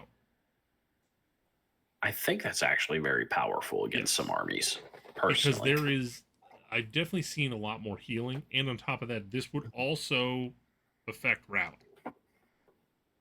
Oh, I didn't think of rally. Yeah. Because before it was whenever you heal, you can instead use this to get rid of disease. Now it's hey, buddy, before you put any of your shit back here, you gotta. Right. Everyone's diseased. Nobody wants to come back. Now, we are going to have to get an FAQ on this. Okay. And that's basically if I were to heal / bring back 10 wounds worth or 10 damage worth of models. Sure. In one go. Mm-hmm. Does it go disease? Oh, nope, we got rid of disease. Next time you do it, you can heal that much. Or is it, okay, 1 and then the 9 go through? Oh, see, the way that I read it, it was the first way. That you're using the ability, the entire ability. Right. That's how I agree, but I think a lot of people are going to argue. I mean, it's a tough ability if it works that way to get hit with for some armies, especially like the undead that are trying to bring stuff back and stuff like that. Right. Or I think goblins do similar idea. So I get it. I get it. Oh, why people would not want that. Yep. And then also racked with disease, end of turn, roll a d3 on a 2 up. Like I said, it's not game breaking amount of damage, but it's enough that it's in the back of your head. It's more consistent. Yeah. Yes, it is. Because I mean, most of the time, whenever I had 7 disease on me, I was expecting to get 2 or 3 wrecked anyway. Like, I mean, it was like I was not necessarily worried about it. Here, it's like, okay, I know I'm going to take something. And the big thing is, the Nurgle player doesn't have to bring around enough tokens or other things for every single one of your opponent's units to have 7 disease tokens. This is a lot quicker. This is a lot smarter. Love it. Yes. Great change. Great change. And then let's see, they talked about the Taliban. From the second battle round onwards, add 1 to the amount of mortal wounds inflicted, if any, by the racked with disease ability. Cool. Holy cow. Now just you're talking about D3 plus 1. Can you imagine? Oh boy, I got my little five wound hero just sitting there, standing around, ready to cast a spell. He's he just took diseased. 4 mortal wounds. Yeah. He got a cold. That's. Yep. Hey, I like it. I do. Yes. I think it's gonna be one of those things that the first time you fight it, you're sitting there going, "Oh no, I've just gotten destroyed by being diseased." Yeah. So we got Fleshy Abundance. Yeah. 7 up. Mm-hmm. Heal D3. Oh, sorry. Friendly unit within 12. Heal D3. If the target is not damaged, subtract 1 from wound rolls or attacks that target that unit. Sweet. A little bit of defense. So this is historically been a buff. However, how cool would that have been if you could also pick an enemy unit, and the enemy unit either receives D3 mortal wounds or -1 from wound rolls. That could be entertaining. Yeah, that would have been fun. But okay, then we got the Great Unclean one. As you can see, no more options. Yeah. No more bell, no more hook, no more none of that. Colossal Blight weapons. 1 wounds. You did not build your Great Unclean wrong. Right? I've been saying that for years. Yep. Well, I technically did build it wrong because I did the little skull flail things. No, I was talking. The U was to the audience. Well, you built yours wrong. Okay. I don't know how. Everything was smooth and tight. Mm-hmm. That doesn't matter. But it was 20 wounds, 4 up save, 5 up ward, Wizard 2. Sure. So we got the Noxious Bile, 7-inch range, shooting combat, D3 plus 3 attacks. Love to see it. Yep. 3s, 2s, 2 rend, 2 damage. Rough. Yeah. Like, because again, even 4 attacks of that is a lot. Yeah, it's awesome. The shooting combat is huge for the ability. Blatant. So it's funny, it's like, even though it's damage 4, it does go down to 3, but that's still a lot of damage. It's still decent damage. And then you have the Nurglings, which 10 attacks. You're basically looking for the auto wounds. And then 1 damage apiece there. Those are just because you have to have Nurglings. Right. Let's see here. Once per turn, movement phase, Locus of Nurgle. Roll a die on a 4 up, set a replacement unit with half number of models from the target unit rounded up wholly within 12 inches of this. And that's any demon model. Yeah, any of the demon units. So that'll be pretty interesting to see. there might come away. We haven't, or I at least don't remember seeing everything that we're gonna have. So like the plague bears and stuff, if you want a big block of them, might be worth it. Yeah. And then once per turn at the end of any turn, loaded with corruption, declare. If this unit is damaged, pick up 3 enemy units in combat with this unit. Roll D3 for each target on 2 up. Fuck that amount of mortal wounds. Sweet. I'm gonna do 2 or 3 mortals to up to 3 units around me. Yeah. Awesome. Plague Wind, 12-inch. Pick an enemy unit within 12. They are diseased. I kind of feel like it could have been a little more. I think you. Since it's your big, great unclean ones, War Scroll spell. Right. Yeah. Just giving disease to 1 unit does not. Would have been fine, even if that would have been 18 inches. Okay. See, I was thinking, give it diseased, make the roll now, or something like that for the mortal wounds. Yeah, I mean, honestly, I said if you just go 18, I'm going to put it on the bodyguard unit. Somebody in the back, yeah.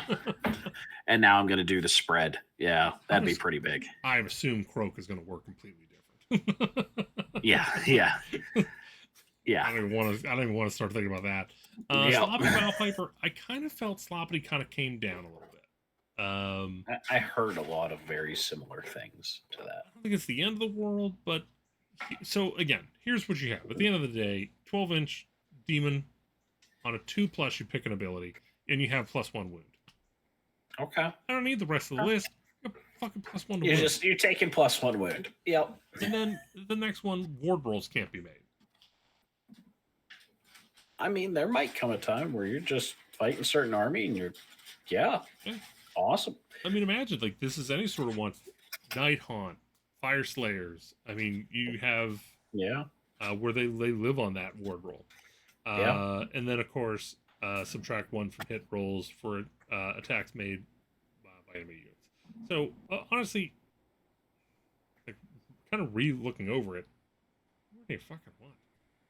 So I think what everyone was disappointed was because, as we just did the Deepkin, the Tidecaster's ability was army-wide. This is affecting 1 unit. So I think that's where people are upset about it. But we will have to see. Okay, so moving along here. So Priest 1, Harbinger of Decay. I forget if he was a priest already, but I kind of like him being a priest, whether he was or not. Yeah. Combat's pretty good. 3 attacks. We're looking at 3 damage, 3 freeze, rend 1, crit mortal. Horsies, they definitely wanted. They were tired of people saying. Horsies.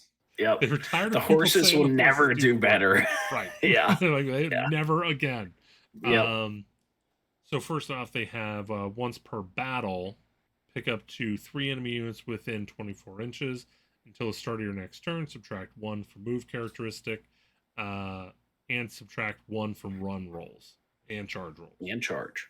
So we're effectively 3 inches can be pulled off of a unit. But you don't want to have charge it. That's not bad. Could be big. I mean, I'm glad it's once per battle, and it is 24 inches. It's 3 units. Yeah. So it's a far enough range that it could actually stop something from charging. Right. Yeah. And it is in the enemy hero phase. Yes. So yes. And it was for his prayer, 4 up, same thing, 50-50, whether it's going to go off this turn or not. Pick an enemy unit within 12. Subtract twice the current battle round number from the target's control score for the rest of the turn. If the chant was a 10+, this ability affects everyone within 12 inches. So, again, beginning of the game, that's not huge. But round at the end of the game, when everyone's dwindling units, it's going to be rough. Yep. Agreed. Now, this one made me super sad. Yeah. Super sad. What the fuck where's happened? My crit roll an extra die? Yep. What happened? Yeah. Oh, this is so bad. This is so bad. So, okay. 4 attacks, 3 threes, rend 1, 1 damage. 3 health, not 4 health. Yep. 3 up save, control 1, 4-inch move. Add 3 to the unit's control score. While it's contesting an objective you control. Yeah. So even then, that's only whenever you're controlling it. Even if you're trying to take it, and you don't take it, but you're contesting it, you don't get it. Yeah. So this unit can have a control score of 13. Woo! Yeah. Yeah. I had missed my first read of this, the health dropping to 3. That's pretty significant. I mean, this I is was supposed to be your bread and butter. This is supposed to be the like mhm, all we're going to be doing in this is encouraging people to go and take more flies. right. So here's the other thing. They're also cursed with that infantry tag. Yep. So they're gonna get hit a little harder too. Yep. Very interesting. Now they do have a Yeah. Ward 5.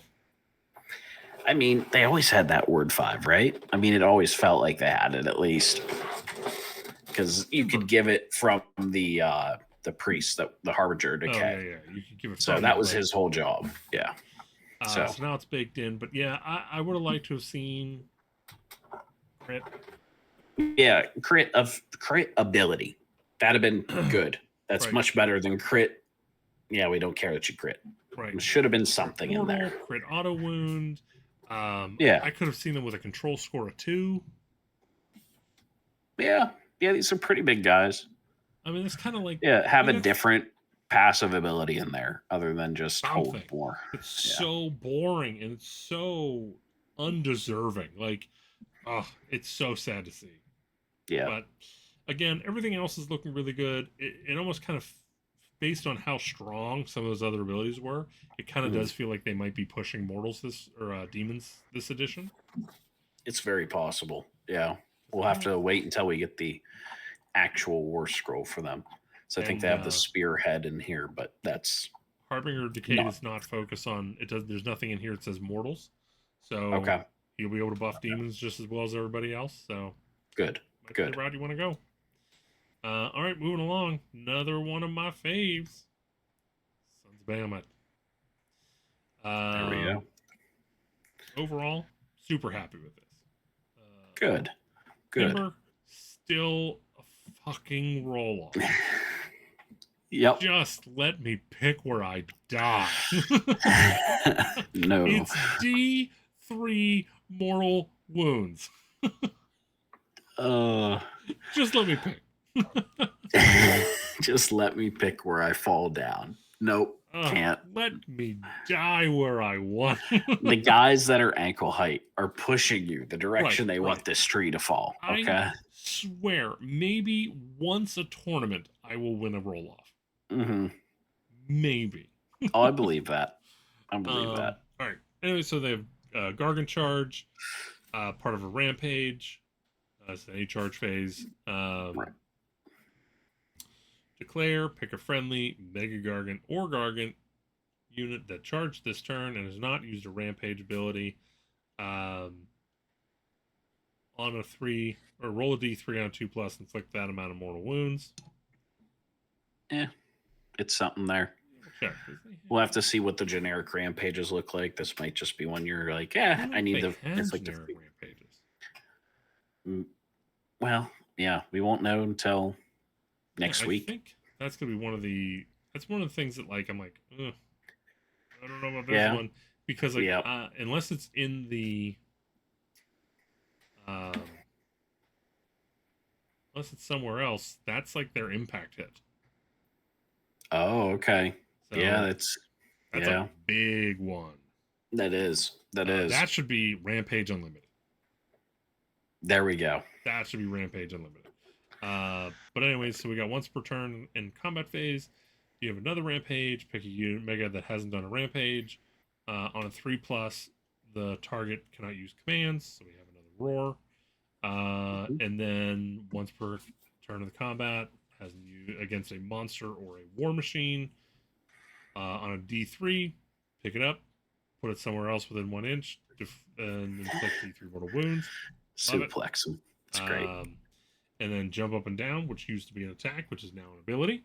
Against infantry, pick a roll a D3. Or on a 3+, roll a die for each model of the unit. If the unit using an ability is a Gargant, inflict 1 mortal wound for each 6 if it's a Mega Gargant on a 5-up. I personally hate these abilities. Yeah, these are just little thinners. So 6-up is almost negligent. Considering now that all unit sizes are coming down, right, it's even worse. They're not going to do as much. That is for certain. So, I like 3 of them. Fair enough. And even still, I'm a little annoyed that the Gargant charge isn't D6 from the megas. Okay. It's just 2 or 3 mortals, once per charge. Yeah. So we have the Taker Tribe. You get an extra artifact power. So the designer's note, I think, is very important here. Artifact power is given to them during the deployment phase, not during army composition. Excellent. So, yeah, if you look across the table and go, I know what I need. Not that I think any of these are huge changes, but. So now, let me see. We got 3 once per battle and 3 passive. Yeah. For the once per battle, we have the Amberbone Totem, where you can run and charge. We have the once per battle, which is really weird. Glowy Lantern, pick 1 manifestation lore available to your faction.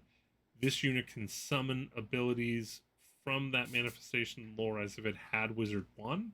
So you're going to use this once per battle to try and do it. You're going to fail the roll and go, why did I take this?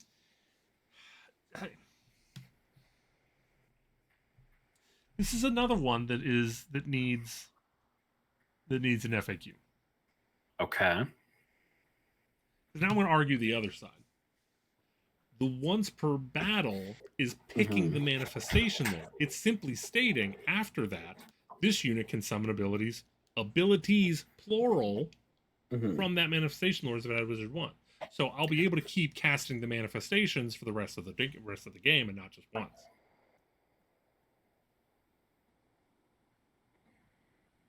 You're right, because it's once per battle in the deployment phase. Right. I missed the deployment phase. Cast those in the deployment phase, unless it's saying you cast it now. But it's also again, it also still says abilities. No, just lets you do that. You're right. You were correct on the reading of this. Like I said, I can see arguments going either side. Nah, now that you've explained it. Yeah. My side was stupid. Because again, it'd be kind of silly to be like, oh, Purple Sun. I banished Purple Sun. Great. Right. Yeah. And then we have Mantle of Tusks and Horns. For the rest of the battle, add 1 to hit rolls for combat attacks made by friendly Sons of Bahamut units while they're wholly within 12 inches of this unit. It's probably going to be the one I go with. Probably going to be the one that ends up. Yep. Probably going to be in fave. And then extra Callous Feet. I liked it in the last one. Not so much this one whenever we don't get as many artifacts. +1 attack, +1 rend, +1 damage to stomps. Glowy Shield of Protective. Every time you roll an unmodified roll 6, you inflict 1 mortal wound. After the fight ability has been resolved. Right. I think it would have been nice to have something in there about all damage is prevented, or it's a successful save, or just make it that it's that good of a thing. Yeah, right. Yeah, that could have been interesting. And then King Slaughter Cowl, +1 attacks when you're against a hero. No one's going to take it. I mean, well, I think so okay. I'll say if you go Taker Tribe, okay, and you're fighting another Sons of Bahamut, or someone brings Archeon, or someone brings something like that, then you can bring the King Slaughter Cowl. But no one's going to write it on the list. No one's going to write it in pen. I agree. No one's writing that one in pen. However, I think the opposite. I think if you're fighting another army with a bunch of little heroes, that's true as well. Because you just have to be in combat. You don't have to direct the attacks of that poor guy. Oh, that's true. You can kill everyone else around him. Okay, moving along to the first War Scroll of King Broad. A little bit of a glow up here. So the army has across the board gone 4 up, 2 up. I love it. Okay. I love it. It's great. All the damage is up. The attacks are roughly about where they are. They're trying to make kind of them all a little bit more useful. Okay. But yeah, so we're looking at his main obelisk here. Oh, control 20. That's going to be rough. That's going to be a little harder because now 20 is kind of doable for other armies. It is. It is. However, I think so long as you're not just towing in with King Broad, you'll be able to deny a big enough You area. just stand on. Right. You just stand in the middle and go, you can't get 20. you So can't get here. You can't. right. Yeah. Good reminder there. So so I was 6 attacks, force 2s, rend 2, damage 5. Yeah. So if there's Flat something 5. in here that allows us to still give King Broad artifacts, I'd love to give him. What was it? The Mantle of Tuscan Horn. Well, you see, you give whoever's standing beside him the mantle. Yeah, because I mean, it's that's every worth friend it within there. 12. There we But go. Broad would be Yeah. the nice one to, because he already has his other spells and everything. Right. Creepers cannot be picked for target of rampages. Love it. So his prayers. So his prayers go off on a 5. Not a huge fan of that.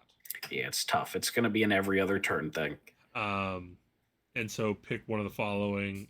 If Chanting rolls 10 or higher, pick 2. What? I mean, that is pretty good. I mean, yes. If you get lucky and you roll a 6 and you decide it's turn 1, I'm not going to use it yet. Yeah. The Or next again, turn you could hit it hard. Your turn. All right, I'm going to use a thing to pray. I'm not going to use it. Right. That's true. Now Very my true. turn. Now I'm up to 10. Yeah. So add 2 to the move characteristic of everybody. Heal everybody D3. And that's the other thing is like you don't necessarily need. You don't really need Right. those very much. Or pummel to dust, where you increase the rend of all the clubs. Now you're looking at a rend 3, which is devastating in this edition. Yeah, no, I think on turn 2, giving the extra 2 inches of movement so you can make all the charges you wanted to make, big help. And if you can, on a 10 up, do that as well as just say, yeah, we're also going to have +1 rend, have rend 3 down the board. Yep. And then basically all their old previous, like, pay your giants or some giant rules. Right. 6 wounds if you do something that would automatically kill you, and you can move over things that are less than 4 inches tall. Which I wish I could just say 4 inches or less, make life easier. But okay, Gatebreaker, very similar thing here. It's still going to look pretty familiar. The boulders, 3s and 2s, love it. I was so worried that they were going to make that 4s and 2s or something. Yeah. But haven't been able to go through that one. We still have our Fort Crusher Flail, still doing 4 damage, 6 attacks, 4s, 2s, rend 2, +1 rend against anti-faction terrain. Terrain is a model you can hit, and this guy hits it good. All right.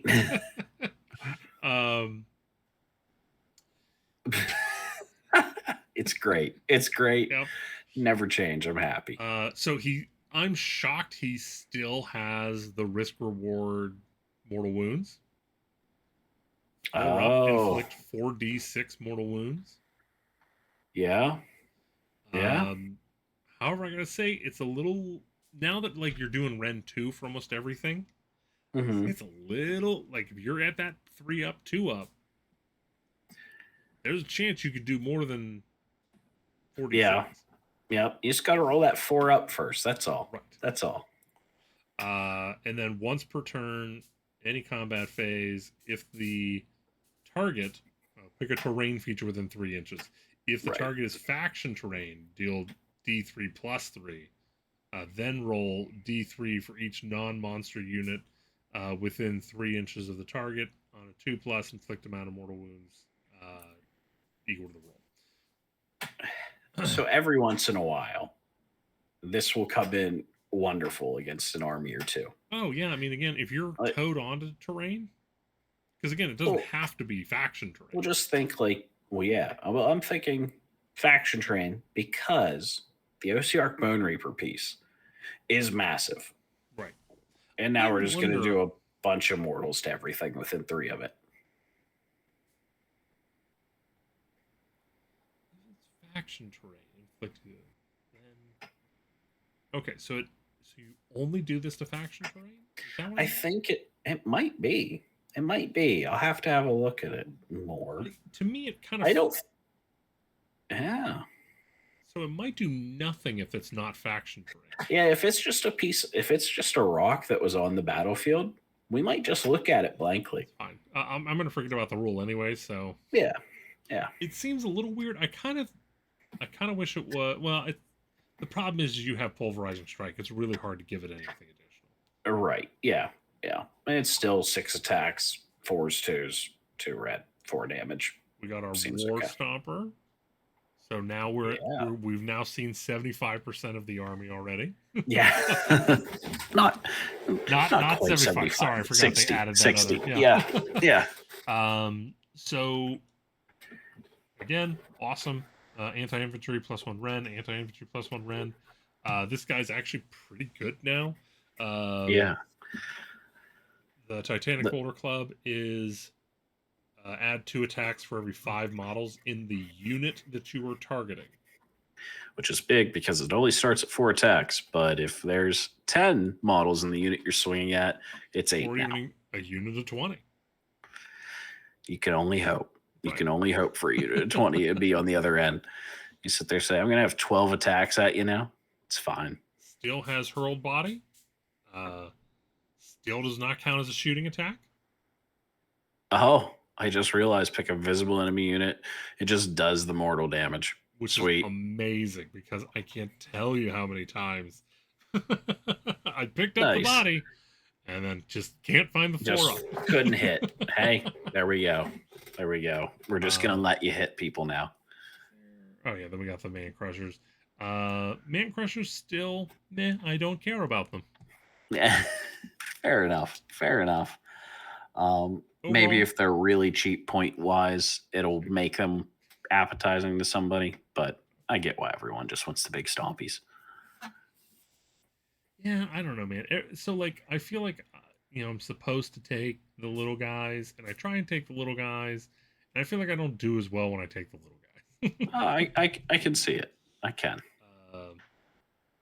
You try and just you're there just not to get to my big guy and blah blah blah. But, yeah. So, anyways, overall, I'm pretty excited to try out the army whenever the rules come out. It definitely feels like we're going to be more like Stompy Giants. Mm-hmm. Yep. Which nothing wrong with that. Big Stompy Scary Giants is fine.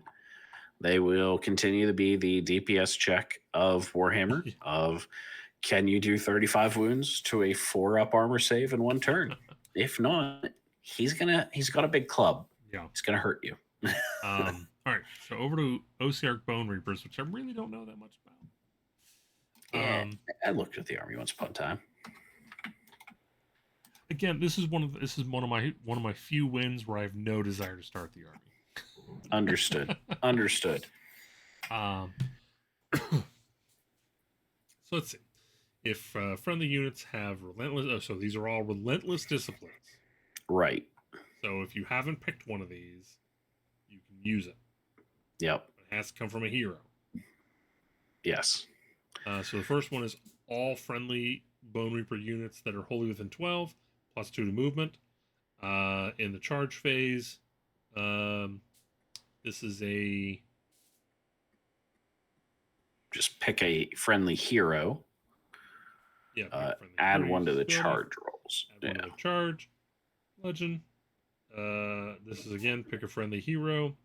For the rest of the turn, add 1 to wound rolls for combat attacks made by friendly Osiarch Bone Reapers while they're wholly within 12 of the hero. It does seem like we're getting a little bit more +1 to wound, and it does feel like it's the right amount of rareness. Yeah. I think previously it's been like 2 rare. Reform ranks in your movement phase for the rest of your turn. While they're wholly within 12 inches of the hero, they can use charge even if they retreated. I think that could be very interesting for this army because it doesn't have a huge movement, but in spots where you need it, it'll be cool. Counter charge for the rest of the turn. Friendly units melee weapons have anti-charge rend 1 while wholly within 12 of the hero. Impenetrable ranks, 5-up ward while you're wholly within 12 of the hero. So Sweet. a lot of flexibility. Yep. And like, it's just what do you need at that moment? 2 in movement, 2 in charge, 2 in combat. Yeah. So, not too bad. Not too bad. Let's see. So you have your Mortison Council +1 to casting rolls, and then you have your Empowered Nandrite Unlimited spell. So your unmodified hits of you crit on a 5-up. Yep, pretty good. All right. So this guy, we had the guy under the hood. Mm-hmm. However, he doesn't like rain. His combat motherfucker's got crit 2 hits. Yep. You're gonna want to take this guy and shoot him straight up the middle, not trick style. Mm-hmm. We're gonna pretend that, even though we don't know much about the army. I'm gonna guess that's not it. Let's see here. So once per battle in the hero phase, pick an enemy unit, and then for the rest of the turn, non-fight core abilities cost 1 command point for the target to use. So if you want to move, they cost a command point. If you want to shoot, it costs a command point. That's kind of significant. Yeah. But you've got to be within 12 inches of them, but that's pretty good shutdown. Yeah. That's Bellacore level. Yeah, it is. So then it's 7 up, 18 inches.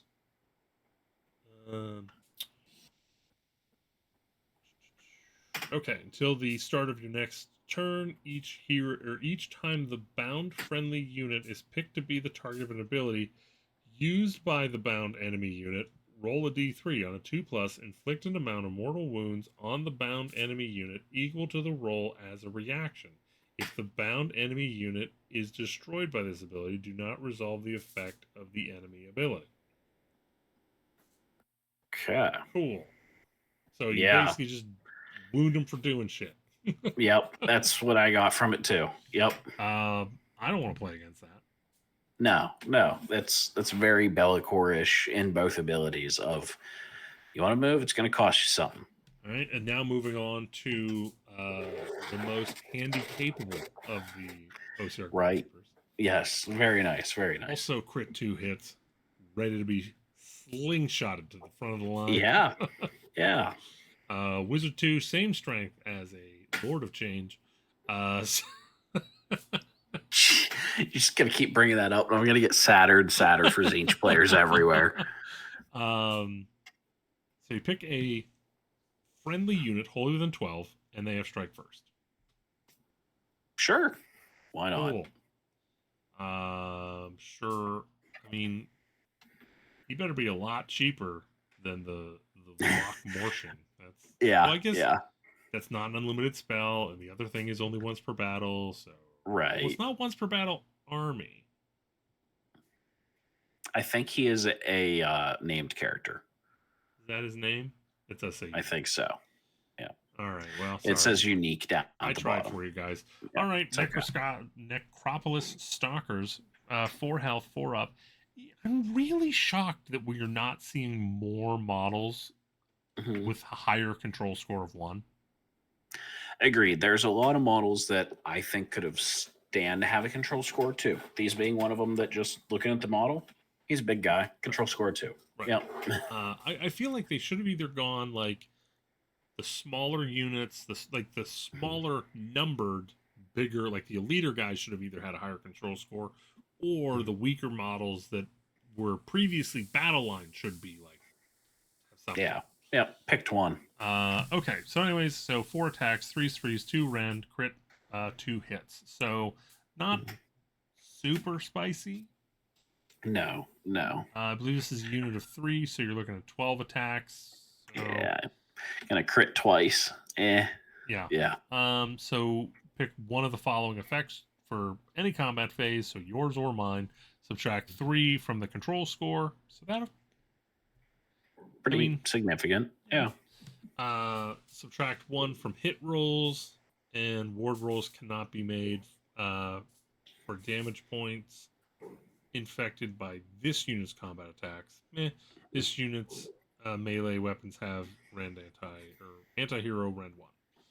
So Yeah, I don't know. There should, if there's some synergy. Mm-hmm.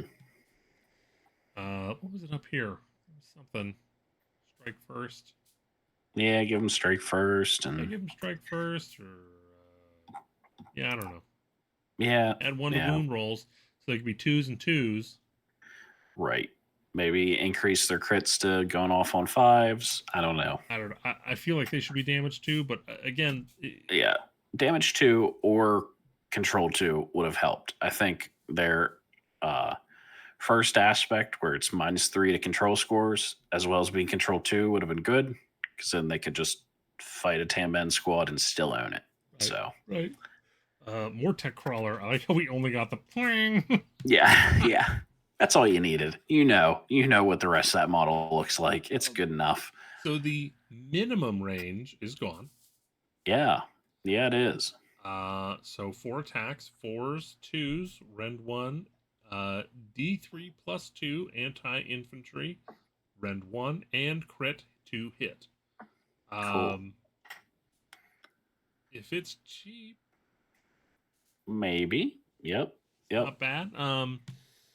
Pick an enemy unit that was targeted by all of this unit's shooting attacks in this phase. Roll a die, add 1 to the roll if it is wholly within 12 of a Mortician Ossifector, and add 1 to the roll if any other Mortec Crawler units pick that unit to be the target.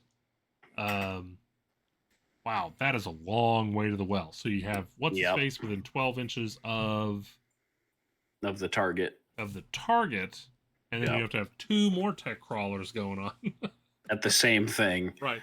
To roll 1 dice. 3 up. Well, they technically would both get. So it'd be on a 2 up. Well, no. So it's on a 4 up, the target gets strike last. If there's another more tech crawler, you get +1 to the roll.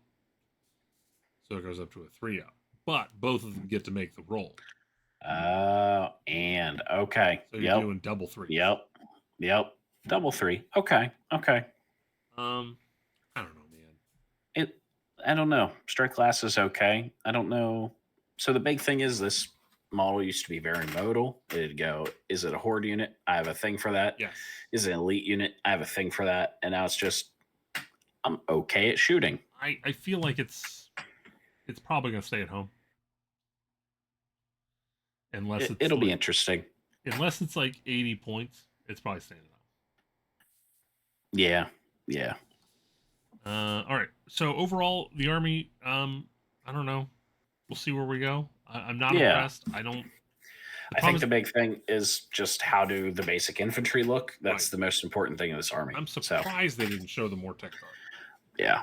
But also on top of that, who really cares about the Mortec Guard? It's about the buffs that the Mortec Guard get. Right. They could be 5s and 5s, but if they have a bunch of... Yeah. Well, we'll see. Like I said, I have a feeling there's going to be a lot of tricks in the army. I have a feeling that the war scrolls at first glance are going to be like, ugh. But then whenever you start digging, you're going to be like, Right, yeah. All right, Lumineth, which, I feel bad for whoever had to write this one. Lumineth, huh?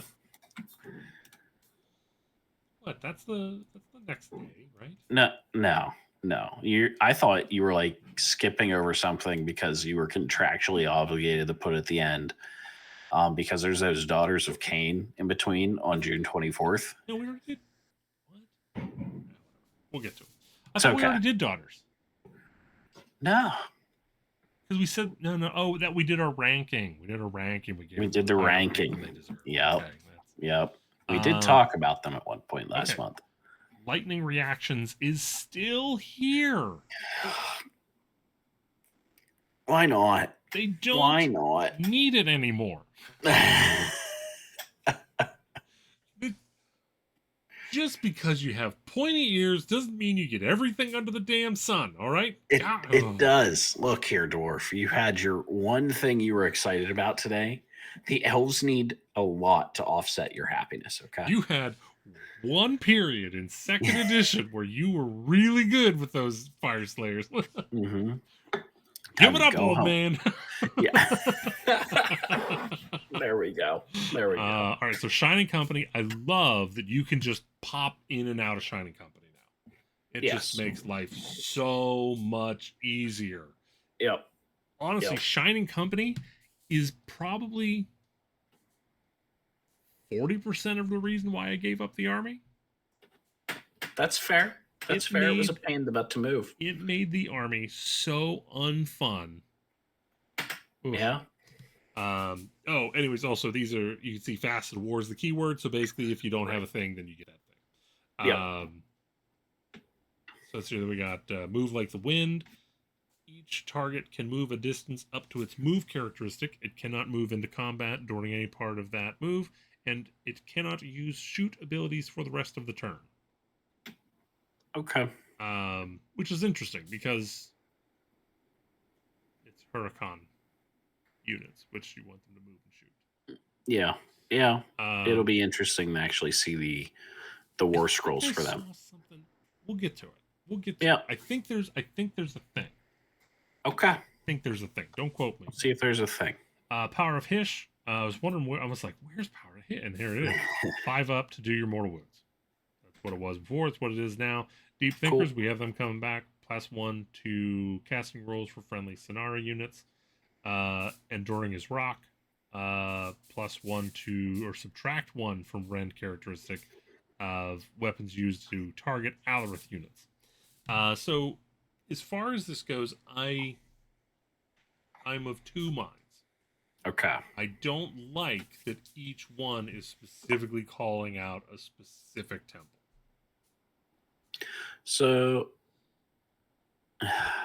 yeah, I guess so. The only one that isn't is Shining Company. Or no, it is Venari as well. I kind of wish what it would be is you have a lesser effect, and then if it's at the proper thing, a greater effect. Yeah. So like, I don't know.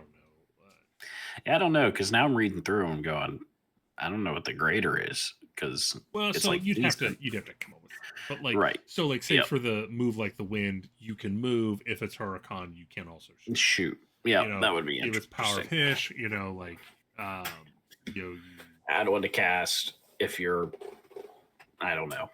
If you're techless, get +2 because you'd have to work from the ground up to really figure something out. Right. But again, now essentially what it boils down to is whenever we come down here looking at the battle formations, Alarith Temple, you can use Enduring and Rock in addition to any other facet of war. Okay. So that's where your temples come in. So you always get your temple thing, no matter what. Because that was right. I kind of went a little too fast. So you pick one. Pick one of these. Okay. Abilities. So now I always have Enduring and Rock. So that helps me out. I'll probably go with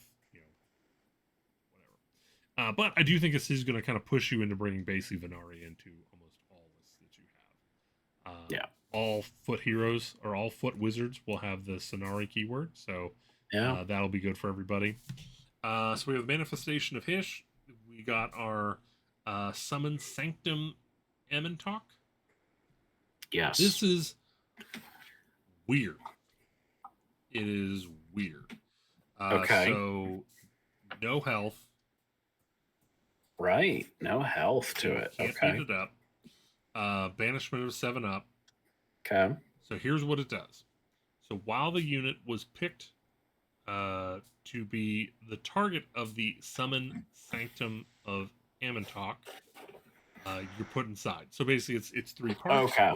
Yep. And it makes a small ring, which is really interesting because this explicitly states they have, like, all the edges have to touch. So you're gonna be very limited to what you can fit in here. Okay. Okay. But you give a 4-up ward. If there's a unit, they get +1 to their power level. Instead of measuring range or visibility to that unit, measure from the manifestation instead.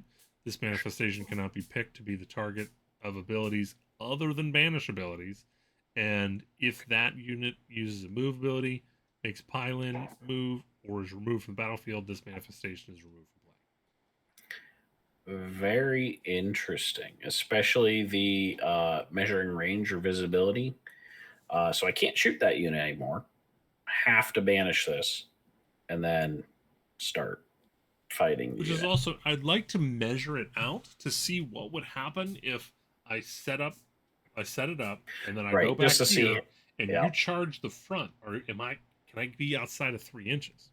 Well, I'm thinking because you're measuring range, you will still be considered to be within 3 inches. Just the way it's worded, I think that it covers it. That if you're within 3 inches of that ring, you're inside of combat with the unit. Measuring range or visibility to that unit.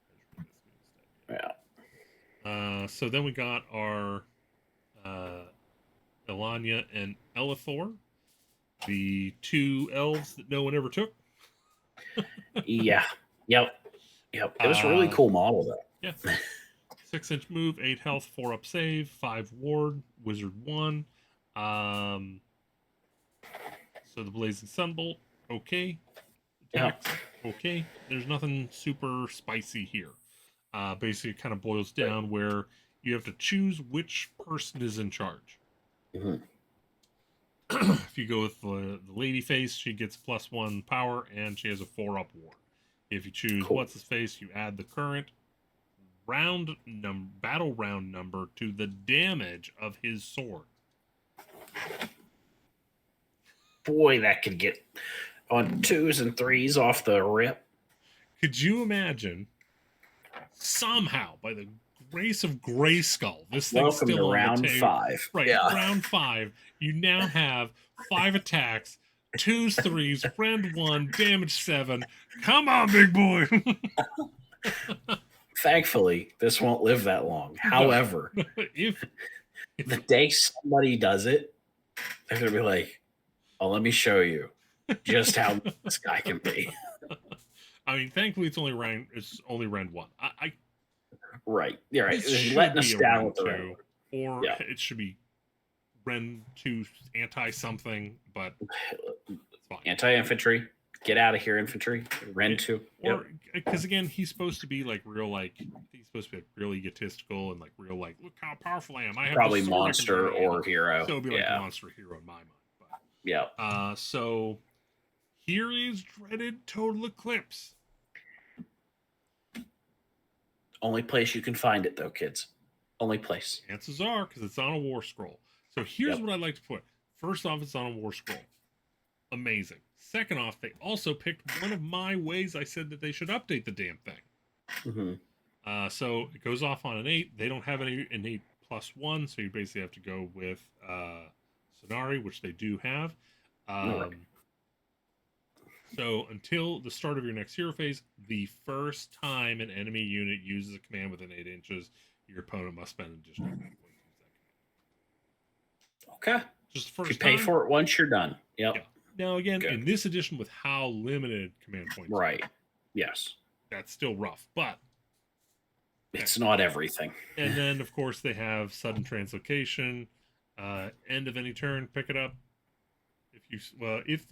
You can use this ability if any enemy models were slain in this turn, buy it in this turn, heal the unit D6, pick it up, put it somewhere else. Cool. Okay. Yeah.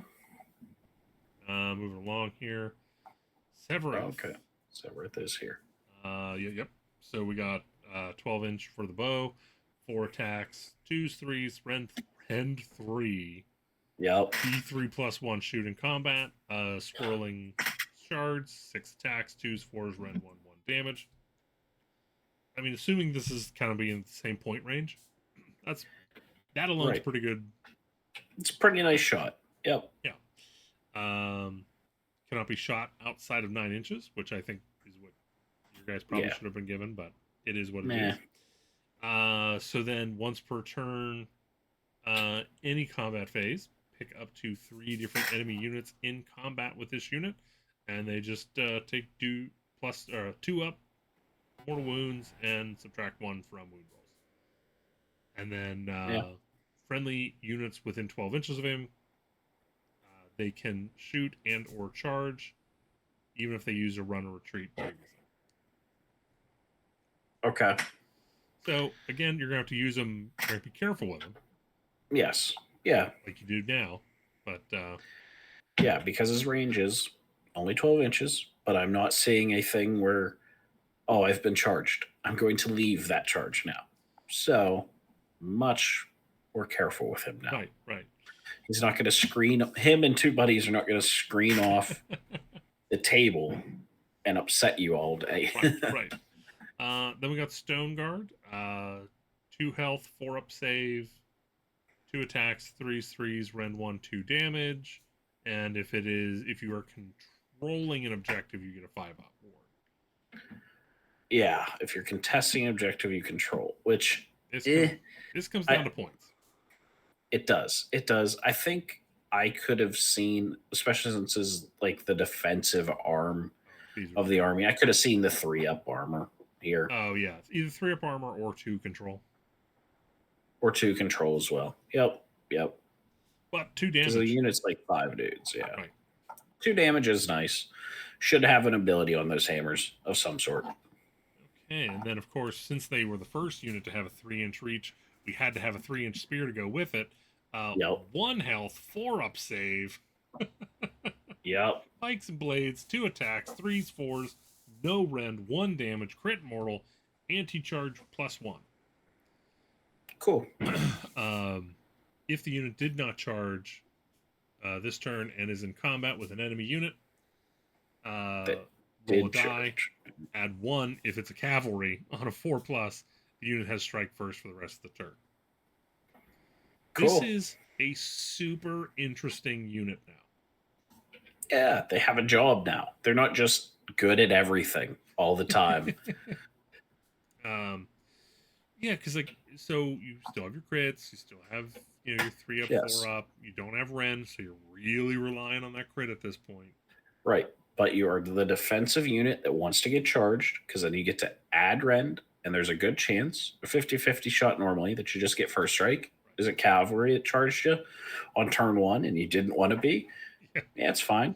Yeah, I mean, that's on also a 3-up awesome. now. You actually have something that's going to be anti cav.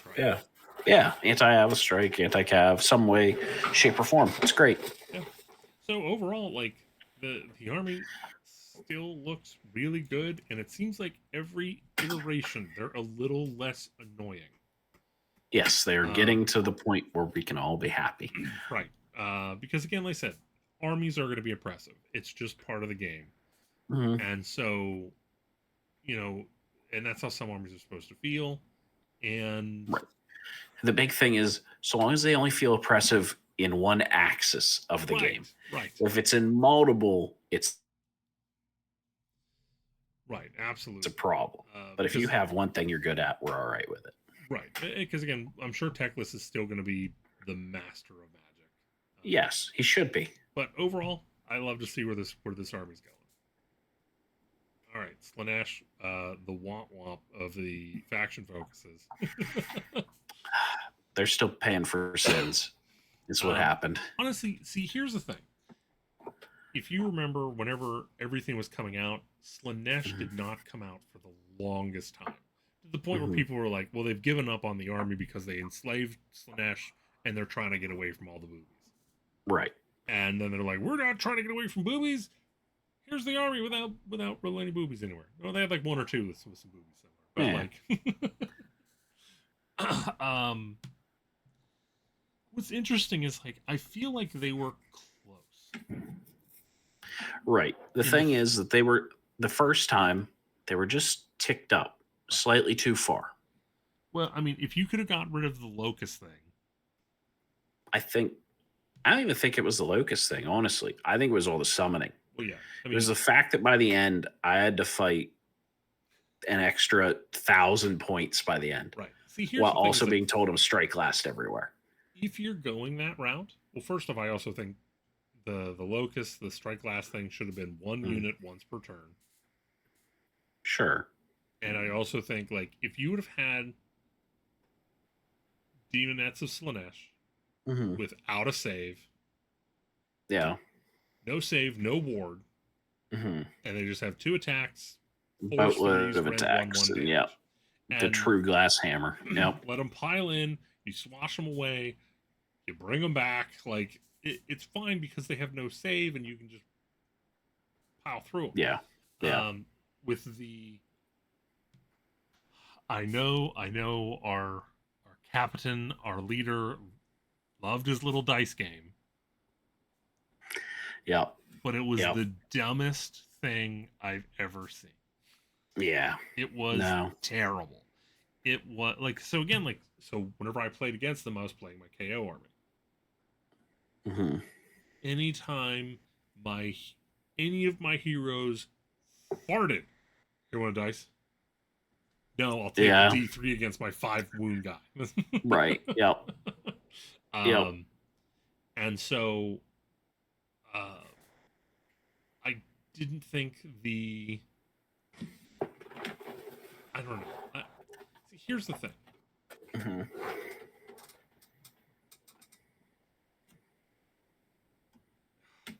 Well, let's just get into this. Okay, so the temptation dice. It's okay. To me, the temptation is not part of Slaanesh. Okay. It is a inherent secondary effect from Slaanesh. Okay. Slaanesh is the god of excess. Okay. Not the god of temptation. I like that. So instead of I'm tempting you, it is I have an excess of one thing and nothing else of the other things, perhaps. So like how we were saying with the demonettes earlier. No save, no nothing. Speed, hit hard, die in the droves because they have an excess of wanting to go kill something. So I don't know. I don't know how much you've looked into Slaanesh. A little bit last edition, but nothing. You know about the noise marines? Oh yeah. And so you know that also, like, so essentially, mm-hmm. in the before you were born, rock and roll, yes, was all about drugs, sex, and rock and roll. So that's where you get the noise marines from. Yeah. And so that's what Slaanesh is. Slaanesh is old school metal. That's right. Yeah. And so what I think what I would have done instead of temptation dice is I would have actually taken a page out of the Skaven book. And all these units would have these more abilities. Right. Where it's like demonettes. Oh, they have, the give into the throes of battle. Okay. And you get 2 additional attacks. However, for every mortal you deal, you receive a mortal back. Yeah. Or just lose your command score for the turn or something like that. You can't control anything because you're not paying attention to. Like their rules are meh. But you can push it to the point where you're going to hurt yourself. Yep. But you're going to hurt your opponent more. You're going to hurt your opponent more than you were originally going to, and your plan is hopefully hurt them more than you're going to hurt yourself. Right. But anyways, that's not where we went. That's not where we're going. So no. Now I'm looking at this. I do remember the day whenever I read this, and I was very disappointed. So our new thing is being euphoric. So you're going to pick 3 friendly Hedonites of Slaanesh units to be euphoric. Whenever you're euphoric, or I'm sorry, so they have the euphoric keyword. In addition, for each friendly unit you pick, give your opponent 1 temptation dice. Your opponent can use 1 temptation dice to replace 1 wound roll, 1 save roll, 1 ward roll, 1 run roll for a unit in their army with a 6, or they can use 2 temptation dice to do 2s. Okay. Each time your opponent uses a temptation dice, they must roll it on a 1 to 2, inflict D3 mortal wounds on the unit. Otherwise, it doesn't do anything. Guess what? I'm not using your damn temptation dice. Oh, I'm in the other camp. I want you to give me so many temptation dice. I want to make that long bomb 12-inch charge guaranteed for the low price of 2d3 at the worst mortal wounds. Here's the problem. Know, for me, I'm going to roll the 1, and then I'm going to roll the 2 3s. Sure. However, we're also going to make sure you only roll 6s with these too. Right. Still not going to do it. But I'm going to... So, okay, I'm euphoric. I have that keyword now. What the hell do I do? Well, my weapons now have crit 2 hits, and I can use the run ability and still shoot and or charge later. That's not terrible. That's actually kind of in the little bit in the vein thereof. Right. No, I like that. If it wasn't tied to the temptation dice, right? Because I think you are getting something good here. I think I'm getting something just as good on my end too. Right. Here's what I think if they want to go that route, it should be anytime you use a temptation. Well, see, here's it's hard. Okay. All right. Mm-hmm. Signing caps on here. I think I got it. Okay. Every time you use a temptation dice, I get a temptation dice. Okay. At the end of any turn, if you have any temptation dice, you take D3 mortal wounds. Okay, I kind of like this idea.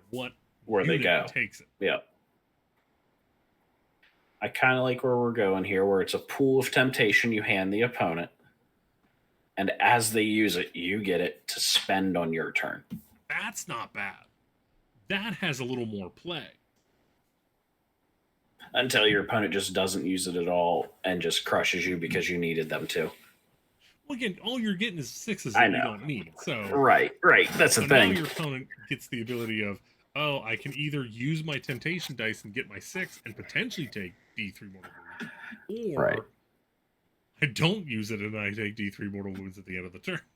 Right. Okay. Or you can even still, at the end of the turn, you have to roll a die for temptation. Sure. For everyone you held on to. Yep. Anyway, so we're still not there. That's not the world we live in. So moving along. No. Brave Carnival. The Ecstatic Throngs add 1 to hit rolls for friendly Sybarite infantry while they are damaged, or if they had any models slain in the same turn. Okay. I'd be interested to see when that turns on. Yeah. So if I attack someone that bounces back damage, I guess now there's only one category and everything. So. Right. So yeah, this is kind of a tough one to actually activate because so many things in AoS is just, did you swing at them? Okay, you probably killed them. Right. Maybe the current edition with the damage coming down a little bit in some areas, that isn't true. But more than likely, if you've decided to try and kill something, it's going to die. Yeah. So it's a hard one to use. All right. So let's see. For our spell, we had Sadistic Spite. Pick a friendly euphoric unit. The target's melee weapon have crit mortal instead of crit 2 hits for the rest of the battle round, which is interesting. Yeah, there are times that it will be better than the crit 2 hits, and times it won't be. So yeah, I mean, depending on wound, depending on what you're fighting, the armor of your opponent. Yeah. Right. So we got Shalaxi. Yes, we do. So Wizard 2, Ward 5, Soul Piercer 6 attacks, 2s, 3s, Ren 2, 3 damage, anti-hero Ren 1. So now we're looking at Ren 3 for against heroes. Yeah, and then we also have our Impaling Claws, which are 2 attacks, 3s, 3s, 2 Ren, 4 damage.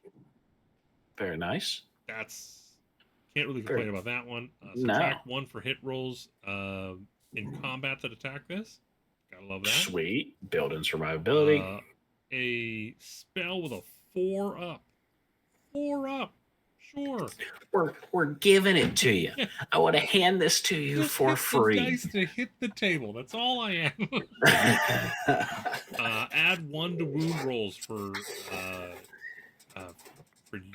this unit's attack that target enemy heroes. Add 1 to save rolls for attacks made by enemy heroes that target this unit. So again, they're really going into that anti-hero thing. Now this unit does not have fly. It does not. Yeah. So most of my things don't have fly. Whenever I try and go after a hero without fly, it typically doesn't go well. Well, sometimes you also look across the table and you see the other very killy hero that is also in a giant base, and you go, Yeah. "This is what I'm here for. Yeah. That is my sole purpose, to be twos, Ren 3 damage." Ugh. So you have once per turn reaction. Opponent declares a charge ability for a hero within 9 inches. If this unit is not in combat, it can immediately move 2d6 inches and pass through combat ranges of enemy units, but it must end its move within half an inch of a hero. If it does so, this unit has charged, and that enemy's charge ability has no effect. Wow. So, there we have it coming back a little bit here. Yeah. You charge my buddy? No, I charge you. I like it. Interesting. And then once per battle in your combat phase, declare a friendly non-hero Hedonites of Slaanesh unit wholly within 12 inches. That target can use 2 fight abilities this turn. After the first is used, however, the target has the strike last for the rest of the turn. Yep. That's how all those fight abilities read now, which, hey, works for me. Yep, that's what it should be. Fiends.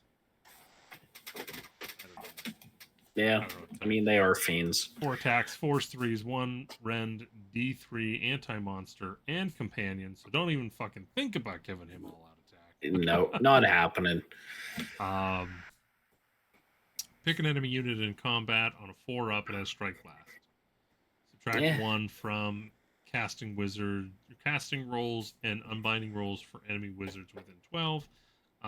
This unit has a maximum control score of 1. Which I don't understand. Like, I don't know.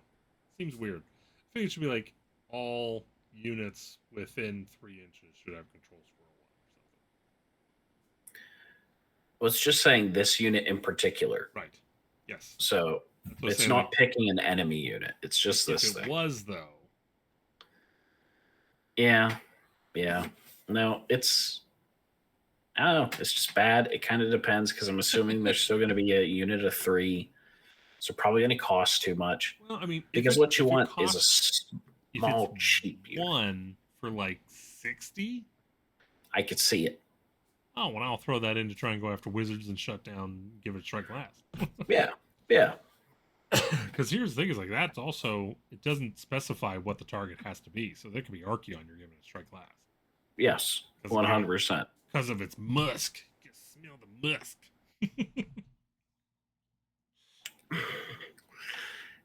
Yes, sometimes you gotta just take a shower here. Oh, is this the one that...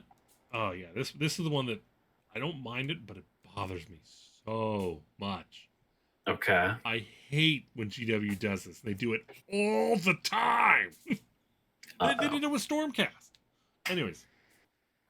Twin Souls, 2 health. I assume 1 for each soul.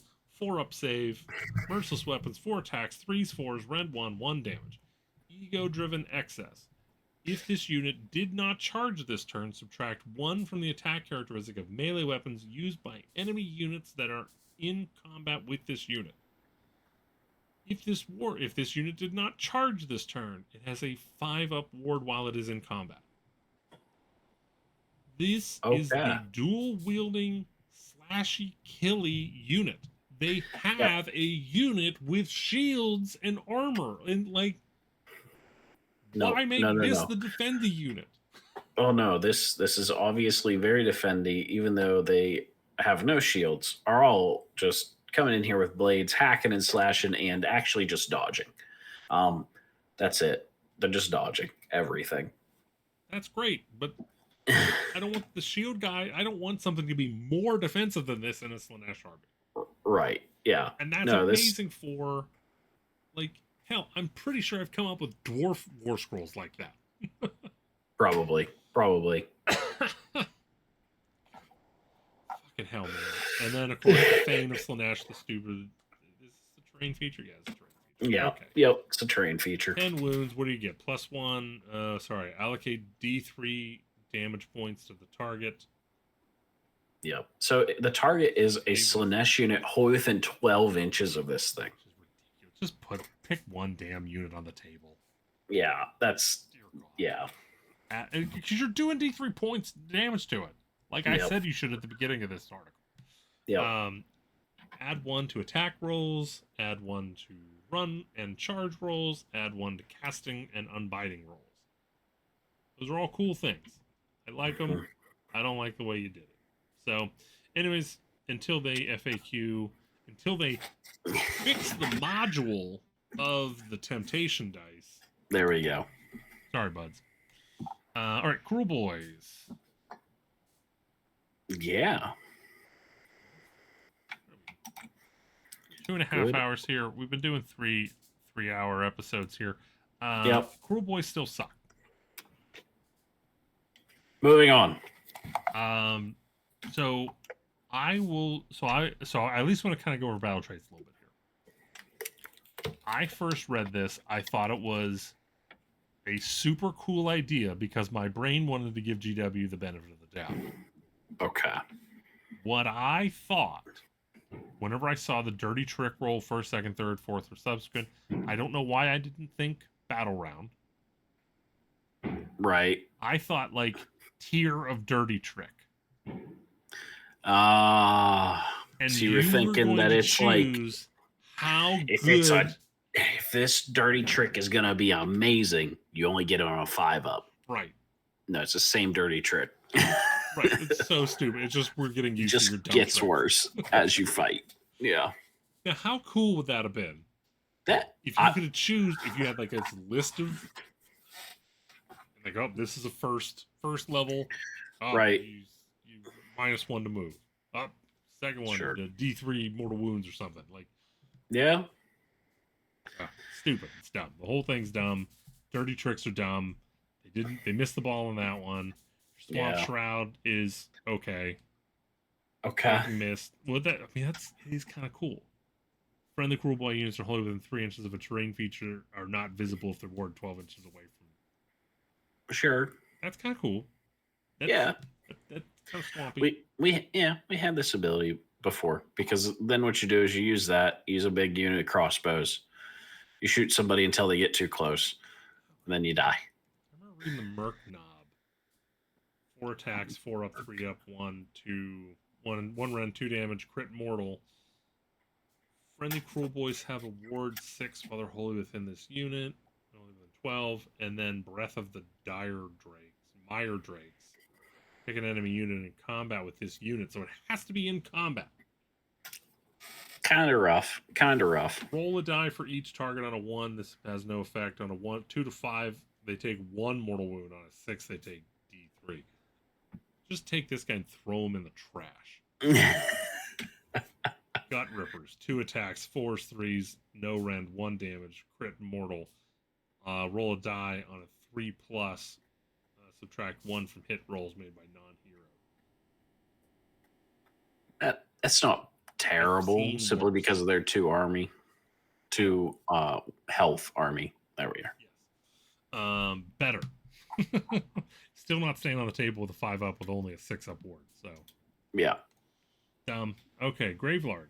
Gravelords. Give us your take on those Gravelords, because I know you have one. Well, so here's the thing. I read this previously. Okay. And I was like, okay, all right, I understand. You gotta get ratcheted. You know, and then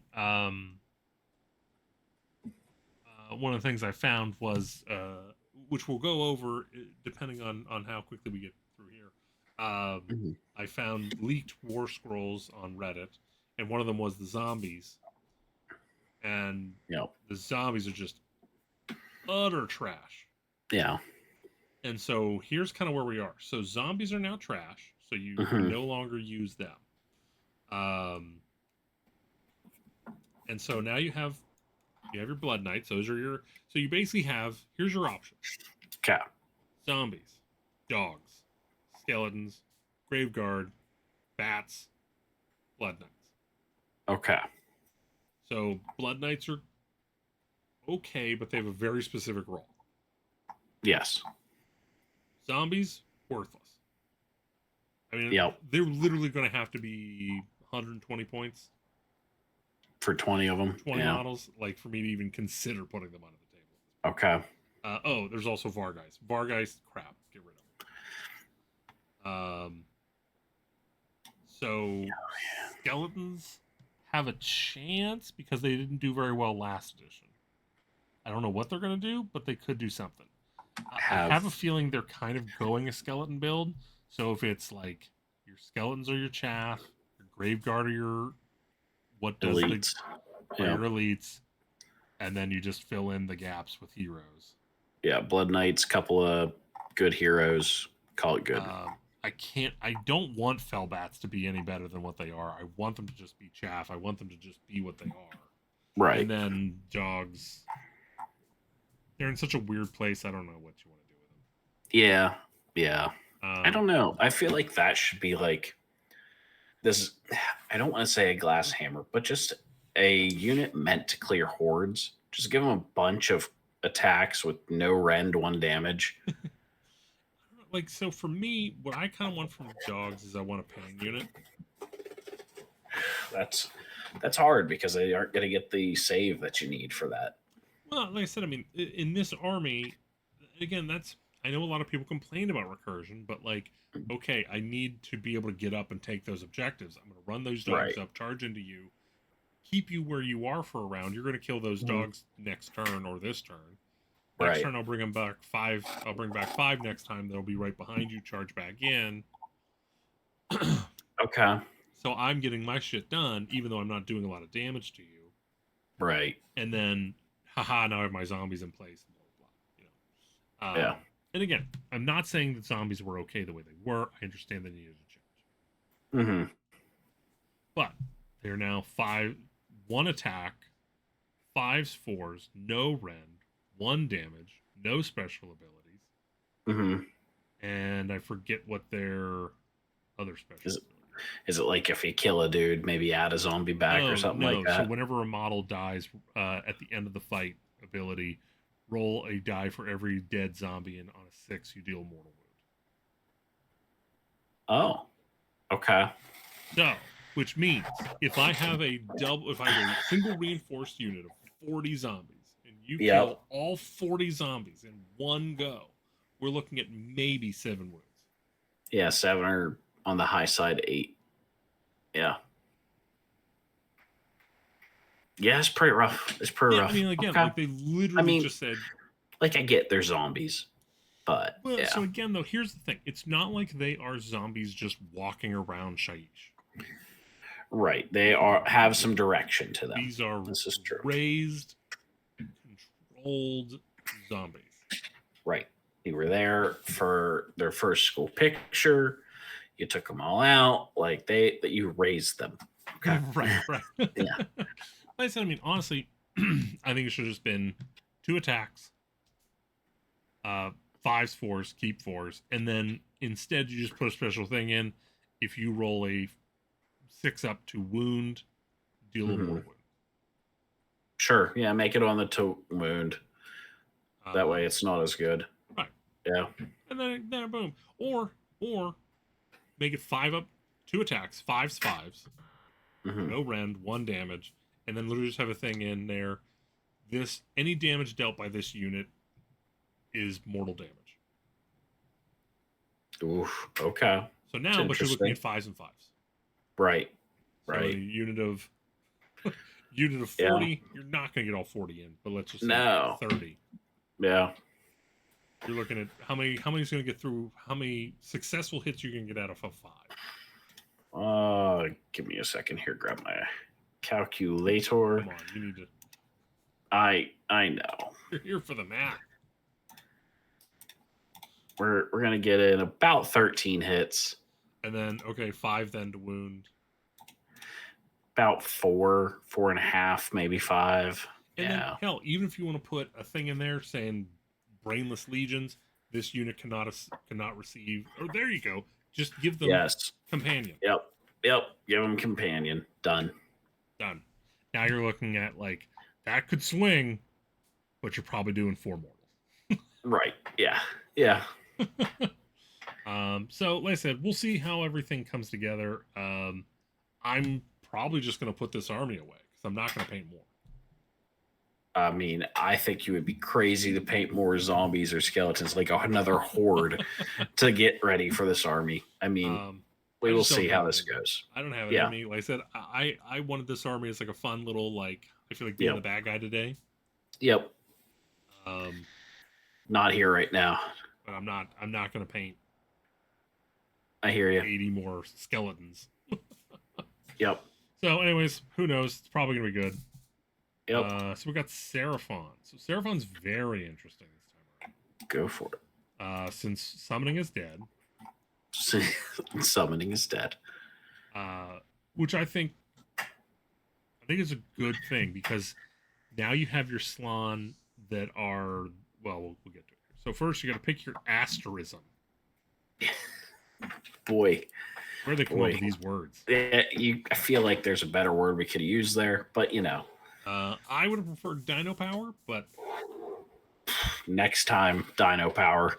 Yeah, just pick your star power. You know, you're done. So we have our. So we already said asterism, so we'll go through our asterisms. Yes. So is it the Tamer?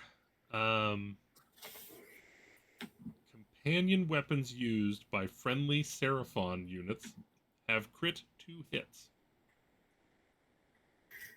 Okay. Oh, here we'll get to this. You have to. Yeah, I was gonna say you have to meet the condition before that goes off. So there's the here. Yeah. Okay. So we'll continue. Yep. We'll go down and then come back up and then go over around. Okay. Sure. So further the great plan. Declare you can use this ability if you meet the condition below that corresponds with the asterim you picked in the deployment phase. So you picked one deployment phase. So if you want Itzel the Tamer, 3 or more enemy units have been destroyed. Quetzal the Preserver, there are no enemy units wholly within friendly territory. Sotek the Deliverer, the enemy general is in combat or has been destroyed. Seems very easy to get.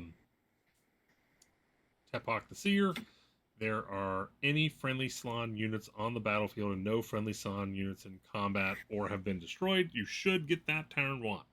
Yep. Yeah, if you aren't, there's an issue. And so basically, so whenever you start off, you pick which one of these you want. You get the ability whenever you fulfill the thing. Yeah.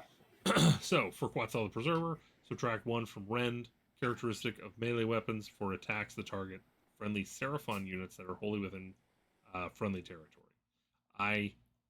I was like, oh, that's perfect, until you get to that last line. You're like, and worthless. Yeah. Then Sotek the Deliverer, add 2 to move for friendly Seraphon units. See, like, that's things like all the other ones are universal. Right. Yep. Except for, like I said, so if this, I said, subtract 1 from Rend characteristic is probably pretty strong, but at the same time, yeah, the problem is it's helping you in the early turns against shooting mostly. Right. Because if they've crossed over into your territory, it turns off with this one. And that's going to happen. Just this game, it's never not going to happen. Right. So all right, this is when you have early and then lose later. So we have the Sunclaw Star Host, the Vengeance of Azir. Weird. I didn't need to read up on Azir a little bit, because I thought Azir was like Sigmar's thing. I didn't think it was like everybody's thing. Yeah, I was also. I don't know if it's so much that we need to read up on Azir. Maybe it's just Seraphon lore that we're missing. Maybe. Pick up to 3 friendly Seraphon or Kroxigor units that are in combat to be the targets. Once per turn at the end of any turn. For each target, make a pylon move. Then pick an enemy unit in combat with the target and roll a D3 on a 2+, inflict that amount of mortal wounds on that enemy unit equal to the roll. I mean... So here's the thing. It being a pylon move means you could end up tying someone up. Right. That would have had a free movement. Right. So we'll see. Could be good. Let's see. What's their spell? So Seraphon Wizard, 12 inches... Subtract 1 from Rend characteristic of the target's weapon until the end of your next turn. So see, look at that. Stacking. Got them stacks. Yep. Yep.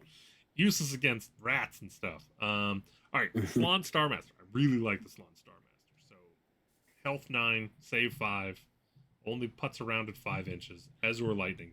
Reason you're bringing him. 6 attacks, 3s, Rend 1, 1 damage, crit, mortal. Whole reason.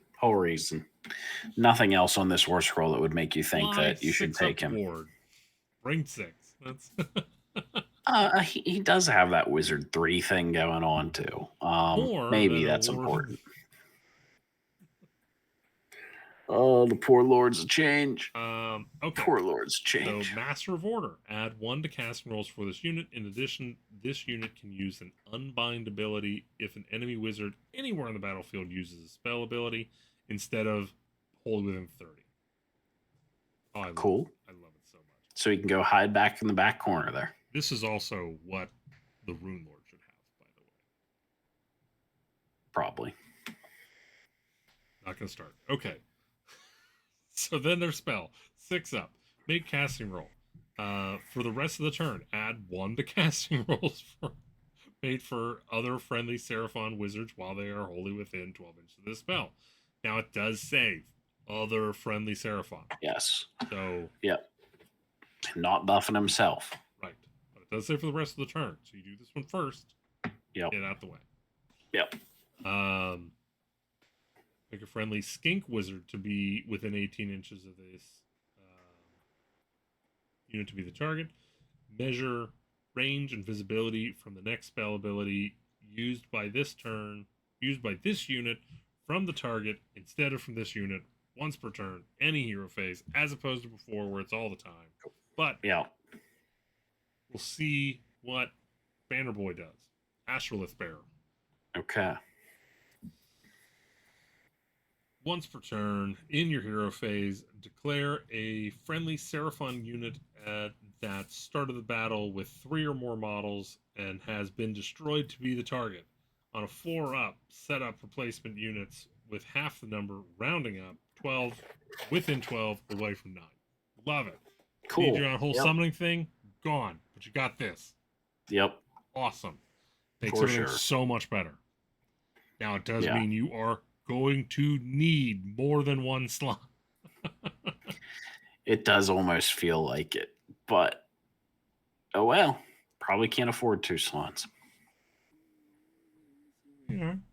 They're not 500 points. It's true. It's true. Saurus Old Blood on Carnosaur. So he's got the Sunbolt gun. First off, this has always been I've always thought the Old Blood's like the dumbest one. It's your favorite, isn't it? You love the Old Blood. I don't know about love it, but you get the idea. He's been around a while. That's why he's riding a dinosaur. What's the difference between an Old Blood and a veteran? So anyway, moving on. Well, the Old Blood's got a Sunbolt gauntlet. Yeah, exactly. So D6 attacks, 3s, Rend 1, 1 damage, shooting combat. Who cares? Cool. Spear, 5 attacks. That's nice. 3s, Rend 1, damage 2, charge plus 1 damage. Okay, nice. If we could have gotten plus 1 damage. Yeah. With the Ren, we're good. We are talking about a giant stompy dinosaur that can't receive plus 1 to hit. Yeah. Whose 4 limbs have more attacks and the same damage.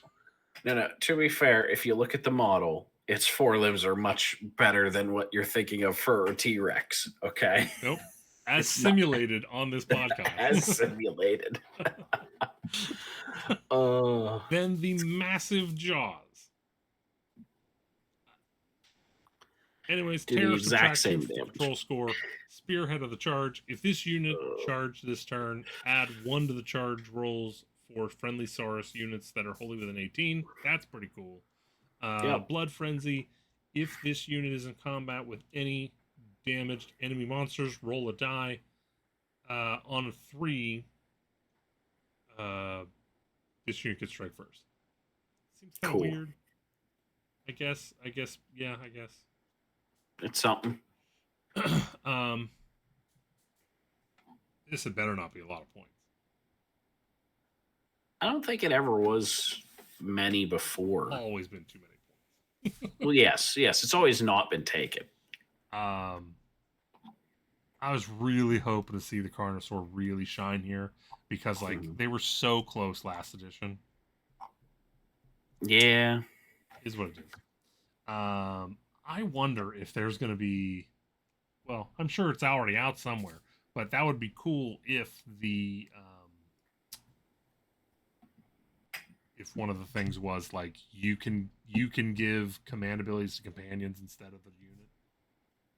Oh yeah, that'd be kind of cool. So Pterodon riders, like I thought you didn't want us taking Pterodon riders anymore.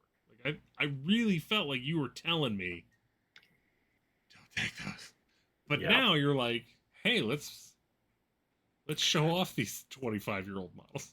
Yeah, why no, not? They can't be that old. No, they've got new ones now. Yeah, I think we got plastic now. Well, I mean, it's still 8th edition, maybe? 6th, 7th, 6th? Maybe. I'd have to look. Anyways, I think these guys they are what they are. So, javelins and bolas, because you don't get to pick no more, range 10 inches. 3 attacks, 4s, 5s, no rend, 1 damage, crit, auto wound. And then you have your razor sharp jaws. 3 attacks, 4s, 3s, rend 1, 1 damage for the companion. Yeah. So here's the thing. For me, I look at that, I go, okay, well, you're telling me that I'm not bringing them for those.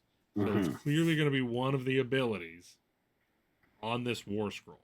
So I have attack from on high, subtract 1 from hit rolls for shooting attacks. Ooh, well, no, I'm not going to bring a unit for that. Right. Just helps with their survivability.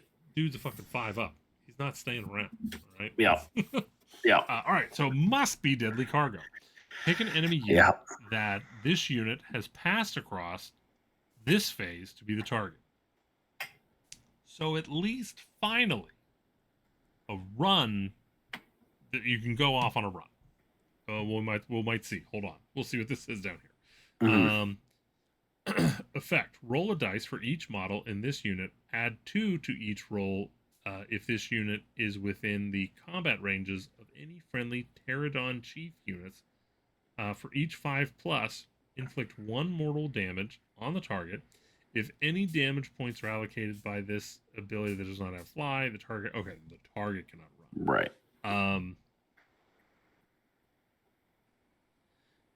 Pterodon Chief?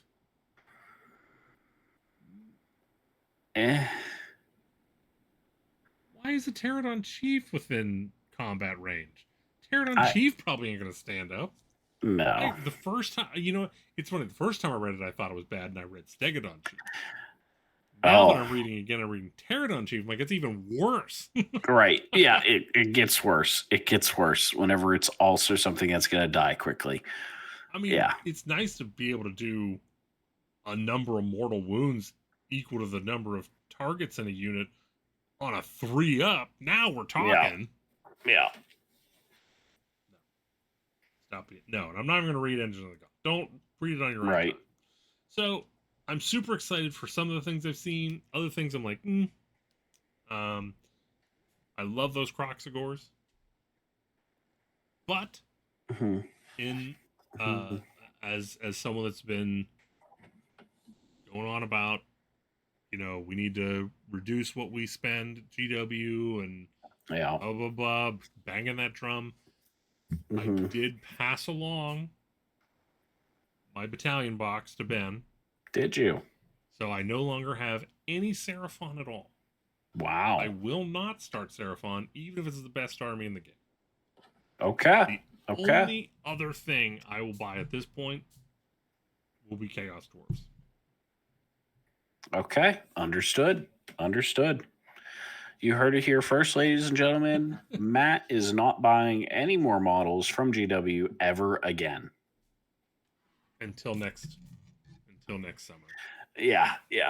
Till next summer. Sure. Next Adepticon, telling you right now, to grace the new building they're in. We're gonna get a little trailer, a little drum, along with a chink, chink, chink, and that's not It's not a racial slur. That's the sound of a hammer hitting an anvil, right? Just calm.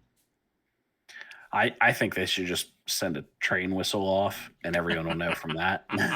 just just have James Just Workshop blared. with those wooden train whistle. Just be Yes, like, there we go. that's the whole thing. Is he just a little conductor hat? It's like Yeah. really, really tall. Well, little conductor hat with some horns on it. That's all we need. Done. Just Chaos Wars are coming, and then that's it. They don't even show them up. That's There we go. Don't show anything. Just you can have that one for free, James Workshop. All right, they got Slaves of Darkness. Yeah. Okay, so this I'm just gonna go over highlights at this point. Sure. So first off, love the Eye of the God table. Sure. I think it's super cool. Yeah. Fucking these marks are strong. Let me have a quick. So finally, Undivided has been pulled back a little bit. Yeah. But Khorne, I'm just gonna give a unit +1 attack characteristic. Sure. I mean, it has a charge, but I mean, if you're giving a Khorne, you're gonna charge with it. But yeah, Tzeentch, I'm just gonna give it a 4-up ward against spells and manifestations. Nurgle, -1 from wounds. Slanesh, +1 to run and charge rolls. And you just give them out, whoever you want. It's not like you can only give each one of these out once. This is good. This is good. I'm here for it. That's good. I'm here for it. I don't remember what the warband they showed us. Pick an objective that is contested by enemy-friendly units. Place a defiled token. Now, you don't have to defile the token. You can just call it defiled. Yes. Very important. Very important. Don't need no stank tokens on the table, all right? Please no. Then roll a d3 for each enemy unit contesting an objective that has a defiled token. On 2+, inflict that amount of mortal wounds. So it's pretty cool. By the end of the game, everything's going to be defiled. So every single objective marker will do damage to the enemy. Insane. Cool. Insane. Yeah. Demonic speed, +1 to the number of dice rolled when you charge. Cool.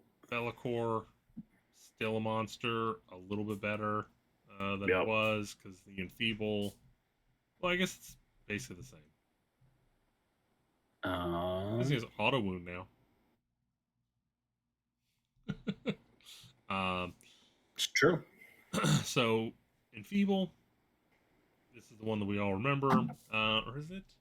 No, it's the one above it. The once per battle. Yeah. Until the start of your next turn, each time the target is picked to use an ability, roll a die as a reaction on a 3+. That ability has no effect. Ugh. Yep. Could have been like each time they use a core ability, or anytime they use a non-core ability, or yeah. Ugh. I don't like it. Anyways, the rest of it's fine. It's good. No, it ignores pause. It's ethereal. Demon Prince. Demon Prince is actually kind of good now. You can give it whatever mark you want. 10 wounds, 3-up save, 8 move, 6 attacks, 3 threes, rend 1, damage 3, crit, mortal. That's pretty good. Yep. So you can choose if it has wings or a trophy rack. If it has wings, it has a move characteristic of 10 and can fly. If it has a trophy rack, the Hellforged weapon also has anti-hero rend +1. I'm probably taking the wings. Probably flying. Yep. Ruinous Favor. I love this one. Pick a friendly, non-unique unit wholly within 12 inches of this unit that shares a mark of chaos keyword with this unit to be the target. Roll a die on a 3+. The target can immediately use the Eye of the God ability, as if it were the end of the turn and they had destroyed an enemy unit this turn. So, hey, we didn't think people were getting enough Eye of the God stuff. Here you go. Just turn it on right now. Yep. Very cool. I do feel like... See, here's the thing. I've read too many 40K books to look at this and go, yeah, that's a Demon Prince. That's the demon prince that steps out of the portal and just destroys hundreds of space marines. That's right. Yeah. Yep. I kind of like if this was like a lesser demon prince, and then they had like the big, like the real bloodthirster sized demon prince, right? Like if they had greater demon prince, yeah. So, anyways, I really like that guy. Cool. And then we have a Chaos Knight, who's also really good. 4 health, 3 up save. Curse Lance, 3 attacks, 3 hits, 3 wound, rend 1, damage 1, charge plus 1 damage, and then the hooves don't really do too much. Can get a Mark of Chaos, so you can put a Mark of Corn on there, so now you're doing 4 attacks, 4 threes. And then you can also give it all out attack. Yeah, and they're getting +1 to rend when they charge as well from their impaling charge. So mark these guys with Corn. You now have a unit of 5. You have a champion. So now you're 26 attacks, 2s, 3s, rend 2, damage 2. And if instead you want a really survivable unit, slap them with Nurgle so that they can't be wounded. Awesome. Chaos Knights. Just regular Chaos dudes on ponies. Always good. Always good. Dark Oath Marauders. Fun, but not as good. No. 2 attacks, 4s, 3s, no rend, 1 damage, no abilities, 1 attack, 5 health. Or I'm sorry, 5 save, 1 health. Can't give them a mark. No. If this unit charged and the roll was at least 8 or more, give them a rend. Glorious Death. If they're within 12 inches of any Dark Oath heroes, basically 5 up, murder roll. Yep, murder rolls. I mean, again, I have a feeling there's probably going to be a Dark Oath build. Yes, and these guys will be dirt cheap, so you'll take a bunch of them and hope to murder roll your opponent down. Right. Cool. So overall, I think these guys are going to be a little too strong. I'm nervous. I mean, they're always at the top of the meta. So yeah, it's because they have a lot of tools as well. Yes. That's the thing is they have a lot of tools and a lot of good War Scrolls base. Like if you just went, here's the War Scroll, you're like, wow, that's a strong army. Oh, wait. Yeah. Okay, Iron Jaws. Battle traits. Mighty Destroyers. Pick an Iron Jaws. Once per turn, army, any hero phase. Declare a friendly Iron Jaws unit that was not set up this turn to be the target. It can move up to 3 inches. It cannot move into combat, or it can move into combat. If it was in combat at the start of combat, it must end its move in combat. Then once per battle, you have your Wah, and then that gives friendly Iron Jaws hero has to be the target, and then the effect is all Iron Jaws wholly within 18, +1 charge, +1 attack. Cool. Classic. Natural disaster from the Iron Jaws Brawl. If you make an unmodified charge roll of an 8+ for a friendly non-hero Iron Jaws unit, add 1 to attacks. Cool, that'll happen for me once every 4 games. Right, yeah. Bash 'em Lads, which is a spell of 6. Iron Jaw Wizard. Pick up an Iron Jaw unit within 12. Then they get crit hits 2+, or crit 2 hits. Yep. I love it. Such a good ability. Gordrak. Some people say he's a little underpowered. I think he's pretty strong. I think the only thing he's missing is the ability to give more than 1 unit the Mighty Destroyers. Okay. Yeah, that could be interesting to give. So I think there's something like some way you can do it with 3 units now, I think. It's been a while since I looked at that book. Anyways, there is a range attack, not that good. It's reliable, but it's not super good. Smash and Cunning, pretty good. Yeah. I mean, just sheer number of attacks. Yeah, damage could have gone up, or Ren could have gone up, but I'm okay with it. Yeah, well, it's just good. And War Chanter, he is now a Priest 1. So they show the prayer next here. So he gets ritual points if any enemy models were slain this turn by this unit's combat attack. So get him in there. Get him in there. Get him in there. And he wants it. He wants to fight. See, if any model units were slain this turn by a unit that received a spell from this unit, now we're swimming in gold. Yep. Yep. So then they showed one of the prayers. Kill a beat. So pick a unit within 12, friendly unit within 12, add 1 to the damage characteristic of the target's melee weapons for the rest of the turn. If it's an 8 plus, you get 2 eligible units instead of just 1. Now this does not have unlimited. Yep. But I still like it. Yes. So you have brutes. So 3 attacks per. 1 unit, 1 in 5 may have the Gore Choppa. We now no longer care about the other special weapon that I can't remember at this point. We no longer care about the special weapon that we chose with the hero. Right. Yeah, because they had... The hero had a choice, and there's 2 special weapons. Yep. So we're not worried about the other special weapon anymore. So, 3 attacks. 4s, 3s, rend 1, 2 damage, anti-infantry, rend 1. Gore Choppa, 3 attacks, 4s, 3s, rend 2, 3 damage. Cool. Which, again, this is probably not the unit you're going to choose, but if you do choose, you can also... pump up that damage. Yep. Make that damage 3, damage 4, and then also if you are... get the Lord of the Weird, you also have crit 2, so now... It can be fun. You could be calling a WAF for 1 more swing each. Probably not where you're going to go with it, but I think the Maw Grunta is still not there. Okay. 12 health, 10 move, 3 up save, Choppas, 4 attacks, 4s, 3s, rend 1, 2 damage, kill a Choppas, 4 attacks, 4s, 3s, 1 damage, 1 rend 1 damage. Yep. Tusks, 5 attacks, 4s, 2s, rend 2, 2 damage companion. Trotters, 4 attacks, 5s, 2s, no rend D3. And then, of course, you have the momentum tokens where each time it uses a charge ability, it gains 1 momentum. Each time it uses a run, it gains 2 momentum. It can have a maximum of 3 momentum. Add the number of momentum points. The damage characteristic of the tusks. At the end of each round, subtract 1 from the momentum points to a minimum of 0. Yeah, I don't know. Because you're not getting enough swings for a 4-up to hit. I would not mind if the Gore Grunta Tusk were 3. If that was a 3-up, okay.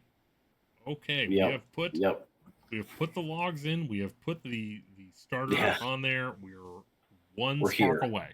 Yep. And then again, it has the same thing it had last time where it can push through things. And, okay. You get 2 momentum points from that. So cool. So that's still not there. I would have liked to have seen what the Ard Boys are, because I have a feeling Ard Boys are... I don't know why. I feel Ard Boys this edition. Yeah, I think you should see mostly Ard Boys with other things around it. That should just be the way the army looks. Well, I mean, so you're going to have Ard Boys. So you're going to have a giant... Well, I think it's going to depend if they're 10 or 5. We'll find out. But you're going to be able to give them these war beats. You're going to be able to give them buffs. So you're going to be sitting there with a giant block of potentially 20 guys all within reach. Yeah. Big wah, +1 attack, getting additional damage, getting additional crit to hit.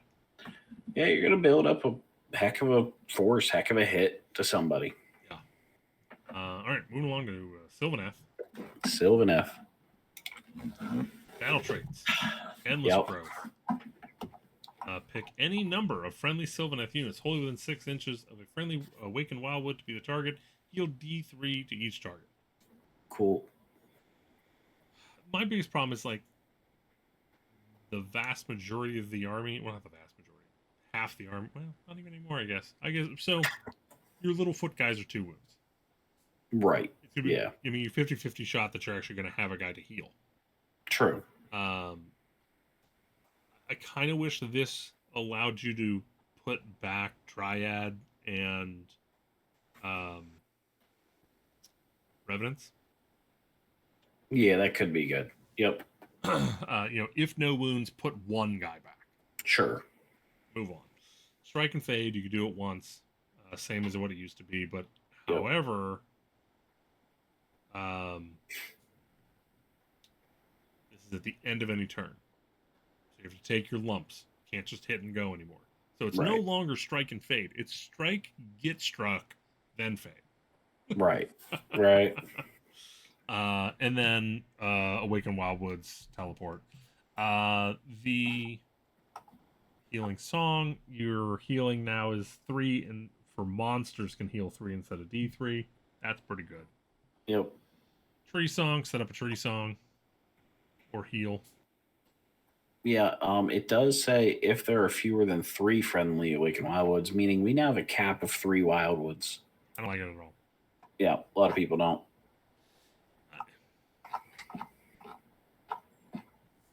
See, here's the thing: is like if you want to limit me to 3 woods, okay, I can see it, but you have to let me be able to continue to whatever was called last time, where you can affect terrain that was already on the board. Okay. Yeah, I kind of agree with that. If you do 3 wildwoods, up to 2 can be terrain already existing on the board. No, I'm just saying 3 wildwoods, and then as many things as you want. Oh. Boy. Because then it's already on the table. Yeah.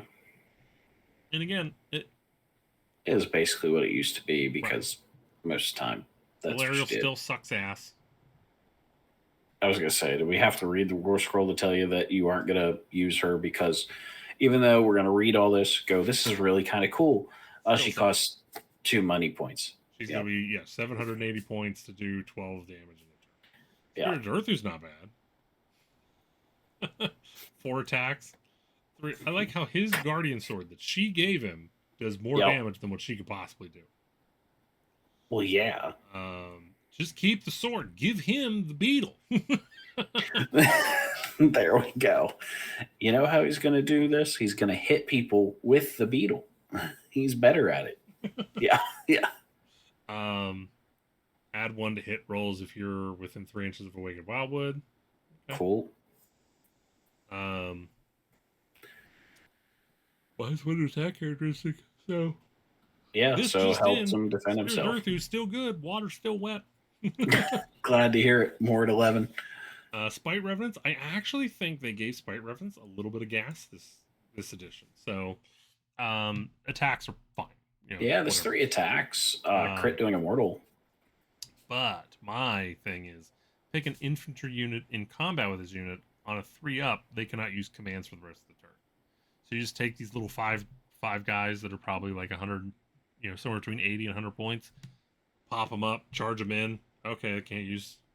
Yeah, you'll kill them, but you're not going to use commands for the rest of the turn. Okay. Yeah. Now, however, though, damn, with the new dumb way we do command abilities. Yeah. Where we go into combat and we're like, okay, what abilities are you going to use on your turn? And then I'll tell you what abilities I'm going to use on my turn. Yeah. Be interesting. Spite Rider Lancers. 5 health, like that. 4-up save. That's not bad. Lances are 3 attacks per. So 9, 10 in the unit. 3-up, 4-up, Rend 1 damage, +1 to damage on the charge, +1 Rend against cavalry. So it's an anti-cavalry charging. Okay. Yeah. 3 4s, 3s, Rend 1, damage 1, +1 damage on the charge. Heal 3. Sure. Automatically. So you can heal 3 on top of the beacon. Right. And roll a die and a 3-up that gets strike first. That's not bad. No, not bad. Not bad. So we'll see. They didn't really show us enough to think it's. I don't think it's earth-shattering is the problem. With this army, you need to tell me, because again, you can give me all these side units that you want. Until I know what the Kurnoth Hunters look like, until I know what the Spite or Tree Revenants look like, I don't know what the army is. Right. Yep. And I assume the trees are just going to do that. Yeah. All right. Finally, Corn. I think we're both so tired. Let's just wrap it up. You know what? I'll tell you what. Oh, you only need to know one thing about the whole army. No, If you we're just going in. skip, no, we just gotta skip right to the Bloodthirster, and that's all you need to know. Okay? Nah, we can go. We can go through it here. So look at the blood tithe here. So you earn Blood a blood tithe still exists whenever you destroy an enemy unit, which I've always been kind of like, I don't know how you balance it, because back in MSU days that was great. Yeah. But now it's like, here's my blob of 100 dudes that are a 1-up save with a 5-up ward. You're never getting them anywhere. Now look, it is friendly or enemy unit dies, yes. so it'll be okay. But so you have so one thing that's nice is you no longer have to summon, so you no longer have to worry about like, you're never using your blood tithe on summoning, which was a trap anyway. You shouldn't have been doing it, but now you can't mess that up. So 2 blood tithes just go, no, that spell's not going off. Yep. Let's see here, 8 blood tithe points to get +1 attack. Or the rest of the battle. Yeah. Oh, for the rest of the battle. Rest of the battle. Wow. Pick a friendly non-unique Bloodthirster unit that has been destroyed. Set up an identical replacement. So you still have your. Oh, you son of a bitch. Yep. At least you can't bring back Scarbrand. Can't bring back Scarbrand. Or let's see here, for 1 blood tithe. Just one. Just move a guy 3 inches. Yep. That's it.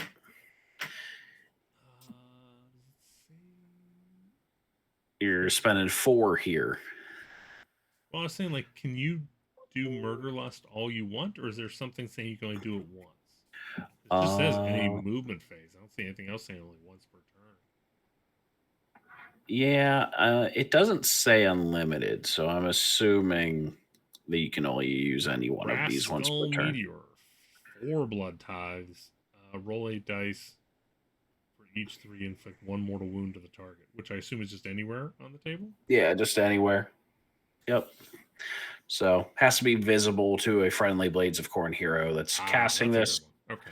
But still, like, if I can see your hero, I'm going to roll 8 dice. Hopefully do those 5 mortal wounds and be done with them. That would be so painful, like, to spend 6 just to get rend for the rest of the turn, where you just get 2 more. You get attack. Yeah. So I think that's fine. I feel like there used to be more stuff. Yes, there used to be one for, like, 1 at 3 and 1 at 5 and 1 at 7, but we kind of went odd numbers or even numbers rather, except for the number 1. Don't know why. We got the Cornate Legion. Yeah. Friendly bloodbound unit that has not used a fight ability this turn and has been 12 inches of the unit using this ability to be the target. The target can be used fight ability immediately after the fight ability used by this unit has been resolved. AKA just the hero goes, then you go. Or sorry, demon goes, then mortals go, is how this one actually is. Because it is once per turn reaction, you declare a fight for a friendly Blades of Khorne. I need to start looking at that ribbon more. I know, it's going to take getting used to. Okay. Hatred of Sorcery, so you get prayers, which is the same thing, but yep. There's your Hexgorger thing. So the Hexgorger, oh no. Yeah, it doesn't. Oh, okay. So those are just part of your spell now. Okay. Yep. Yeah, it's. Did they not show them? They didn't show you what they do. They just said this is how you set them up. Okay, what do they do? That's a secret. No. That's a secret. I assume it's gonna be still some sort of anti-casting thing. Yeah. All right. Yeah. So Bloodthirster, 12-inch move, 16 health, 4-up save, great axe. Oh, sorry, this is of the Insensate Rage. Right. This is the 2-handed axe. 5 attacks, 3s, 2s, rend 2, damage 5, anti-infantry, rend 1. Each time an attack made by this unit scores a critical hit, inflict D3 mortal damage on each enemy unit within 8 inches of it after the fight has been resolved. Yeah. Yeah. It always had that ability, and I've only successfully gotten it off to like a wow factor one time in all the years I played Khorne. It was against an MSU army, and it basically cleared out the enemy army. Yeah, that happened to me too at Atlantic City Open. Whenever it did max damage. He had like 2 of them. He did max on both and killed all of my Gargants, all my Man Crushers, and half killed all my Megas. Top of nice. Nice. He got very lucky. Anyways, so once per turn in any charge phase. Let's see. Charged.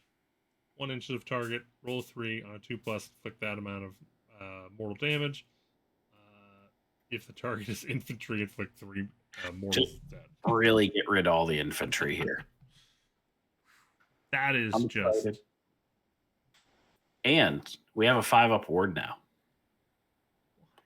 Why do you have 4-up 5? You should be a 6-up 5-up then. They used to just be a 4-up flat. And then I looked down at the Sword Scroll. It said 5-up ward, and I went, "Oh my goodness, GW loves us." All right, so blood letters, 2 attacks, 3s, rend 1, damage 1, crit mortals. Cool. If it's in combat, you can return D3 slain models. Good, seems good. They have a ward. They have a 6-up. Yeah. I don't know. I mean, it's solid. What you? I mean, especially, it's better than Blight Kings. Better than Blight Kings. Yep. So we got Karnak now. 6 attacks, 4 3s, rend 1, 2 damage. Anti-hero, rend 1. What did he have? You pick one hero for this dog to kill, and that's what he does. That's it. That's all he does. Oh, and then instead of putting a unit of Fleshhounds on, he can affect a Fleshhound unit. Yeah. Okay. Not as good, especially. No. Why doesn't he have his Dispel anymore? I don't know, and I'm a little upset. His whole point. Yeah. All the dogs used to have an Unbind. Oh, and then I love the Blood Warriors now. Yep. 2 health, 3-up save. First off, 3-up save. Oh my god. Yeah. That. How many times tonight did we say that could have a 3-up save? Right. This is the one time I'm like, why do you have a 3-up save? Don't know. You should not have a 3-up save. Especially because you have 3 attacks, 4 3s, rend 1, 1 damage, and then 1 in 10 get the Gorglaive, which is 2 rend 2 damage. And then you also have murder rolls, 2 dice per model, 5 up for the mortal wound. They're just throwing hands. That is what it is. So if when they finally kill one, it's gonna come at you one more time. Yeah, it's great. It's great. So again, it looks like this time around they're like, no, we want you to push this army forward. Right. We've heard your cries of you can only play this army if you run what is it? Scarbrand. Yeah. We're gonna make everything else good. The other Bloodthirsters all got leaked earlier tonight as of recording. Also good. It's hard to be upset right now if you're a Khorne player. Yeah. Let's see. I wish they had a hot link for the everything that we that may have come out in the last couple hours here. No, I was just saying I wish that they had a thing for all the faction focuses. Oh yes. Right, I thought they had at one point. At one point, yes. Flesh Eater Courts, I don't know enough about them to know one way or the other. Ogres did not get justice. No, they didn't. I think there were a lot of people that were very upset about ogres, quite honestly, from ogres? Just the rattlings around Twitter and things like that. Right. I mean, I don't know how hard it is. You just give them a lot of wounds, and then have them have a few attacks that hit hard. Right. Make them. You want to take the Gargants and make them slightly smaller. Yeah, teeny tiny. Yeah. All right, so real quick, just do a quick deep dive here into Zinch. Sure.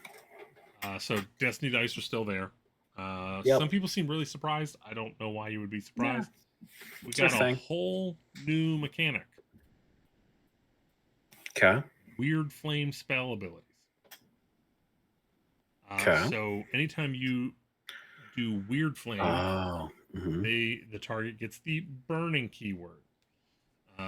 Or as Okay. Ralph Wiggum says, smells like burning. Goodness. Okay, once per turn, end of any turn, roll a d3 for each burning enemy unit. On a 2 to 3, inflict an amount of mortal wounds, amount of mortal damage on that unit equal to the roll. On a 1, the unit's no longer burning. Okay. And then passive quenching the flames. If a burning enemy uses an ability that would heal or return slain models to it, instead of healing or returning slain models to it, it's no longer burning. So they're like, I could bring back a friend, but I think I'm going to stop, drop, and roll. Right. And, my God, are these, looking under the weird flame host, the Flamers of Zinch need new models so bad. Yeah. These look like someone.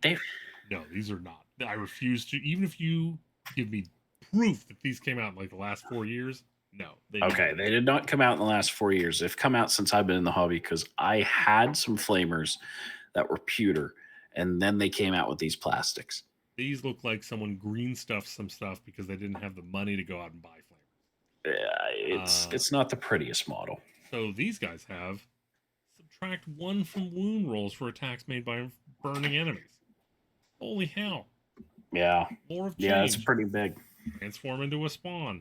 Inflict D3 mortal wounds onto a target. If any models are slain by this ability, pick a friendly chaos spawn of Zinch. That is in reserve as a potential fate. Yeah. Those that have been destroyed. If you pick a unit in reserve as a potential fate, set it up on the battlefield. So, okay, out of all of the summons, yep, this is the one I have a problem with. I hate to say it because I agree, because I feel like there might be players that just don't ever use this spell now. Right. And so you've taken one of the most interesting and iconic things of an army, and you're like, yeet it, because you had some weird kibosh where you had called down a holy jihad against summoning, where, yes, it should have been done 90% of the time, and all the other instances we have summoning, I'm fine with. Like, this isn't summoning. Right. It's odd. Maybe what you could have done is restricted it so there could only be one chaos spawn created from spells, all like at any one time. I don't know. So after you kill it, then you can cast it and get another spawn back out there, which is the way, if you do take the points to do this, that's how you'll play it. But should have been free. Yeah. This is the one time they went too far. But it is what it is. Yeah. They have enough other cool things. Kairos Fate Weaver, he's a Wizard 3. He is Wizard 3. Look, I thought we were going to go big with these numbers because the first thing we saw was Nagash at 9. Right. And I went, there'll be Wizard 5s out there and 4s and maybe somebody at a 7. No. I mean, to be fair, 3s that is how many things they can cast or dispel per phase. So I guess 3 is very strong still, right. But all right.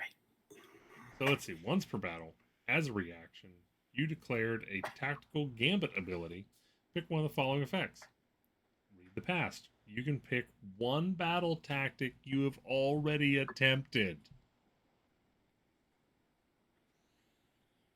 That's oof. Okay. Read the future. You can pick 2 battle tactics that you have not yet attempted, but you can only complete one of them. Okay. So, This just in, Kairos still auto take. That's Kairos still good. Still, whenever you cast, you take the lowest d6, make it match the highest d6. Pretty good. Yep. Yeah. Yeah, he's still awesome. Yeah. Gaunt Summoner. I forget what he does. So he has the Divert Realm Gate, where units set up this turn. Oh, so you have to cast a spell to like bring in things that were in deployment. Very Yeah. weird. Yep. Yeah, very iffy. I don't like that overly much. Yeah, no, I don't think the summoning in this has come off too great. No. Firstly, let me see. Each time this unit unbinds a spell, roll a die on a 4+, subtract 1 from the power level of that enemy to a minimum of 0. Ooh, you can if you get lucky. Just turn the casting off from your opponent. I like that. Until the start of your next turn, add 1 to the rend and damage. That's fine. Pink horrors. Okay, so here's big deal here, everybody, ladies and gentlemen, boys and girls. Right. So we got 2 wounds, 6 save, 6 ward, 12-inch range, 2 attacks, 4s, no rend, 1 damage, weird flame. Important.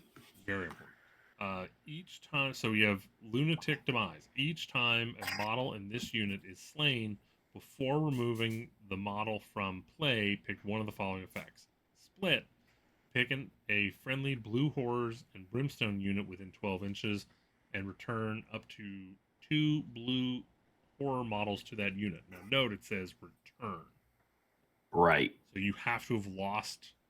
Yep. So you're basically like going to take one of these, and then you're also going to reinforce the blues and brims. Yeah. Yep. Otherwise, you're never going to use this. Pick an enemy unit in combat, and on a 4-up, deal 1 mortal wound. Holy crap. Pink horrors are paying for their sins. Right. So this is, now again, you're not necessarily trying to do damage with these guys. You're just trying to spread weird flame. Just get weird flame on them. You're good. Yep. So as always, I did kind of come up with a way I would have liked to have seen this. Yep. And again, here's another thing where I'm also, it's been this way for the dawn of time. Just let the blues and brims be so annoying. Yeah. Just have the different profiles on here. But I came up with another idea about how to, because no one ever takes petty vengeance. Okay. Here's what you do. You roll a die. On a 2 through 4. Well, I guess you could probably do. Basically, roll a die, and I guess would be like on a 3-up. Yep. Or 4-up. Add a blue. Or add a blue. Okay. On a 3 or less, deal a mortal wound. Okay. Yeah, make it random. Yeah. I'm all right with that. Not even do that. Just make the splitting a chance. If you just had a 4-up, do a mortal and maybe make a blue. Yeah. What about the mortals? Just like on a 4-up, put your 2 blues in. Whenever blue dies, on a 5-up, put your brims in. Okay. Yeah, I'd have been down for that. Instead of just, you knew this was 50 wounds you had to go through. Right. Yeah. Now it's like, okay, well, now it's not unless you get super lucky. Right. Yeah. But overall, I think it's going to be very interesting. I think they're going to be very fun. Yeah. I think the main thing, at least at the beginning here, I think you're going to see a lot of flamers trying to get weird flame everywhere and just see how that works. Oh, it doesn't do as much as I thought. Right. Exactly. Okay, let's see here.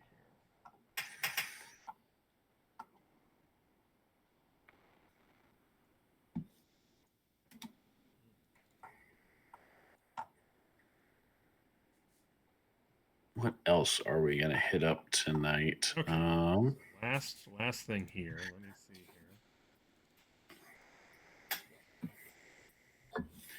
super quick.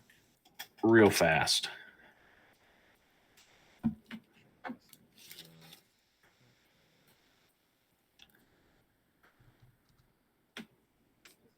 Uh-oh. I'm sending you a link through Facebook.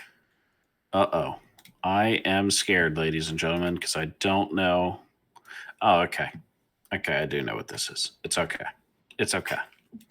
It is not what I was terrified it could have been. No.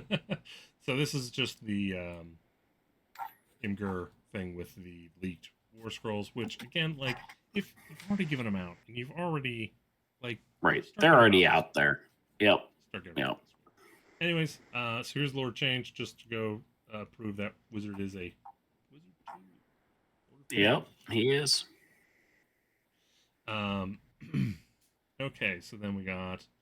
I don't care about the Harvester. Catacross, I'm sure he's going to be a nightmare. I don't feel like reading it right now. Right. Ironclad. I knew where you were going. I knew where we were going. So we got 10-inch move, 20 wounds, 3-up save. That's not bad. Okay. And then you have to choose between Sky Cannon, Skyhook, Volley Cannon. Sure. The carbines are the only thing that are shoot in combat. So once you get this thing in combat, it is a downhill. It is not in a good place. You can't even use the torpedoes in combat. And then on top of that, the carbines go down with damage. Ooh, okay. Okay. So 12 inches, 8 attack, 3 threes, Ren 1, 2 damage. That's not a bad profile. Torpedoes, 18 inches, 4 attacks, 4 threes, 1 Ren, 2 damage. Like it a little less. And then, of course, I always go with the Great Sky Cannon. 24 inches, 2 attacks, 4s, 2s, 2 Ren, D3 plus 3. Okay. 2 shots. Give me the 3 up. Yeah. Come on, man. Yeah. Come on. So the heavy bomb racks, which it's just the heavy bomb racks just don't happen with a 10-inch move. No, it's very rare that something like that's going to go off. So if it did, it's a very tiny unit that's already half destroyed. Right. So it can transport 3 units. Okay. And those units cannot be up to more than 22 models. Okay. That's rough. And then you pick. Mm-hmm. So this is the only thing that gets an engine work now. Okay. So you have to pick the engine work here in the deployment phase. So +2 move, +1 to the number of units, and +10 to the number of models that you can carry. Or it can unbind as if it had Wizard 1. The only dispel you have in the entire army. Ooh, that's a little rough. Pathetic. Yeah. So, this would be fine if it was like super cheap, but but it probably won't be. It's not. Yeah. It's going to be way too expensive. Yeah. We got Turnus. I'm sure she's good. Swamp Call Shaman. I'm sure that's going to be amazing. Black Coach, Rodigus. Karazai. Okay, so here's Karazai. I don't remember Krondus. I just remember liking him more than this. And also another 20 health, 12 move, 3-up save, Blazing Tempest, 1 attack, 2s, 3s, Ren 2, D3 plus 3, shoot in combat, Annihilating Jaws, 4 attacks, 3s, 2s, Ren 2, damage 4, anti-infantry 1, so Ren 3 on infantry, Drake Lord's Talon, 6 attacks, 3s, 2s, Ren 2, damage 2. While the unit has 5 to 9 damage, add 1 to the attack characteristics of its melee weapons. While it has 10 or more, add 2 to the attack characteristics. Opposite day of damage profiles. Okay. Ancient Master Ward. Declare an enemy unit within this target's combat range. Subtract 1 from attack profiles. And then, same thing as Krondus. It has a tail. Roll a die for each model in the target... Oh, big and dark target unit you're in combat with. Roll a die for each model. On a 5-up, deal 1 mortal wound. Again, still like Krondus. Yeah. Storm Drake Guard. I hear you. Oh my god, they took a good unit and made it even better. 9 health, 12 move, 3-up save, breath attack, 10 inches, 4 attacks, 2s, 3s, Ren 2, damage 1, shoot in combat. If you go with the Lance, 3 attacks, 3s, 3s, Ren 1, damage 1, +1 damage on the charge, +1 rend versus infantry, or you can go for the Warblade and get 6 attacks instead. There we go. And then the Drake itself, 4 attacks, 4s, 2s, rend 2, damage 2, coherency of 2. Then you have Extremist Chamber, which I thought this was the same thing for the Ruined Chamber. But each time you make an unmodified save roll of 6 for a combat attack that targets this unit. Oh, I was thinking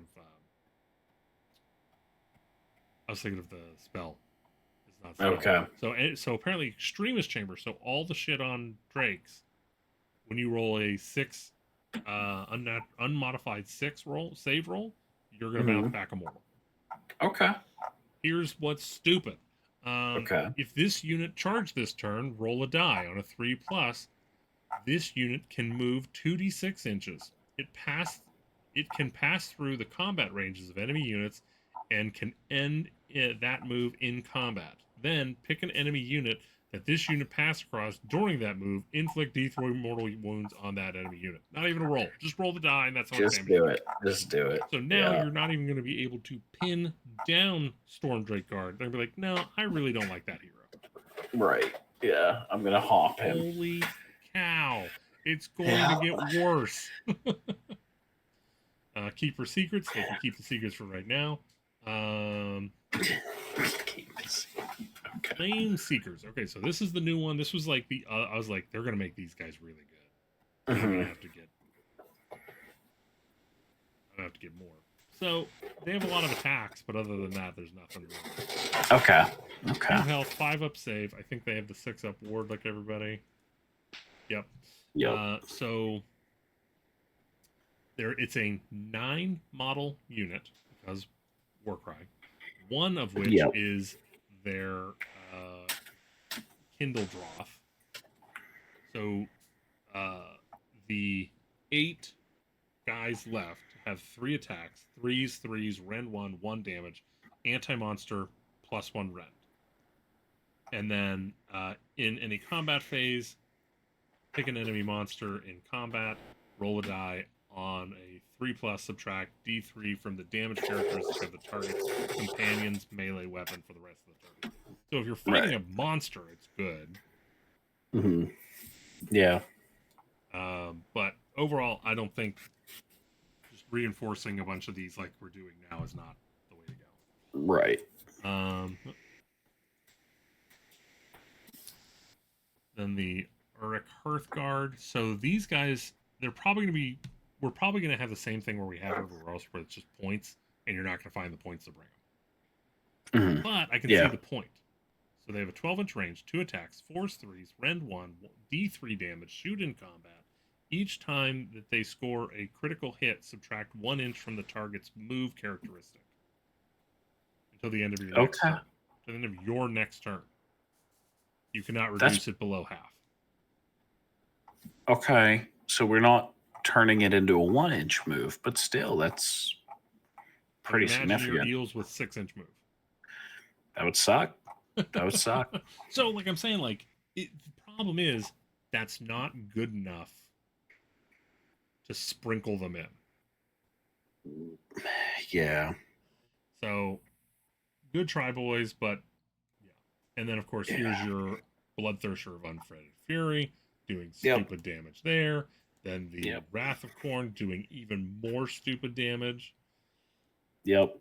Hammerers. Look what they did to my boy. Look what they did to my boy. 4 up save, or 4-inch move. 1 health. This took an intern 5 seconds to write. That's what happened. 1 health. Not even 2 health anymore. 1 health. Nope. 1 health. 3 up save. 2 attacks. 4s, not even 3s.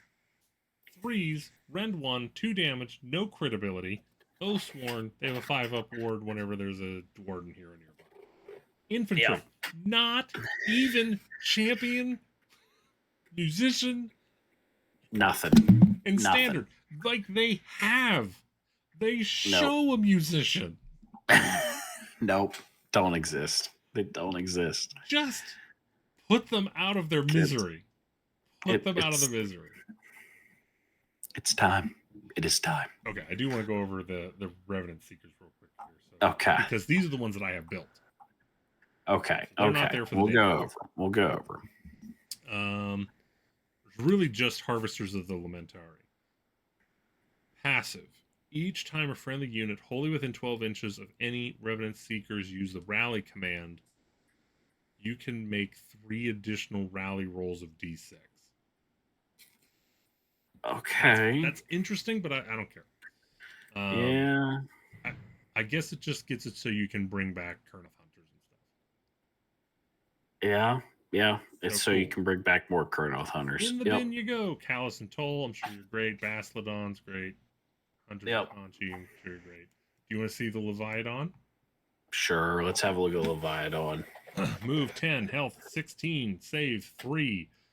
So you have your Razor Shell Harpoon launchers, 18 inches, 4 attacks, 3s, 2s, rend 1, damage 3, anti-monster +1. Melee weapons. Okay. Scythed Fins and Crushing Jaws, 7 attacks, 4s, 2s, rend 2, damage 3, crit mortal, and companion. And then the Crew Spears and Harpoons, 4 attacks, 3s, 4s, rend 1, 1 damage. So. Okay. The Scythed Fins and Crushing Jaws, it's okay. There's potential there for it. The crit mortal is going to be a big thing. You have to build in to using this as well. I feel like Killian, so if you take that one thing, it will be hitting right. Exactly. The big thing I think is that Void Drum, but the 6-inch range on it is the killer. It's gonna be hard.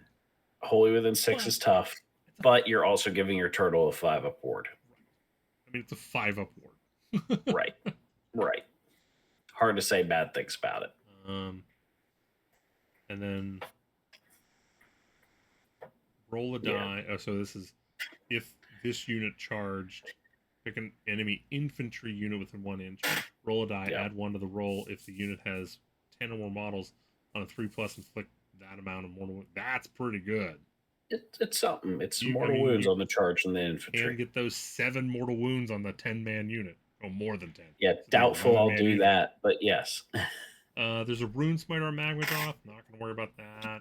Rune Sun on Magmadroth. Not going to worry about that. Grey Seer, Archeon, Zombies. Yeah, there's the 1 attack, 5s, 4s, no rend, 1 damage. And then 6 up, inflict mortal wounds. Right. Yep. There we go. So, next month. We've made it. We got a tournament to talk about. We got an edition to talk about. Yes, sir. We are pushing time, so goodbye. Goodbye, everybody.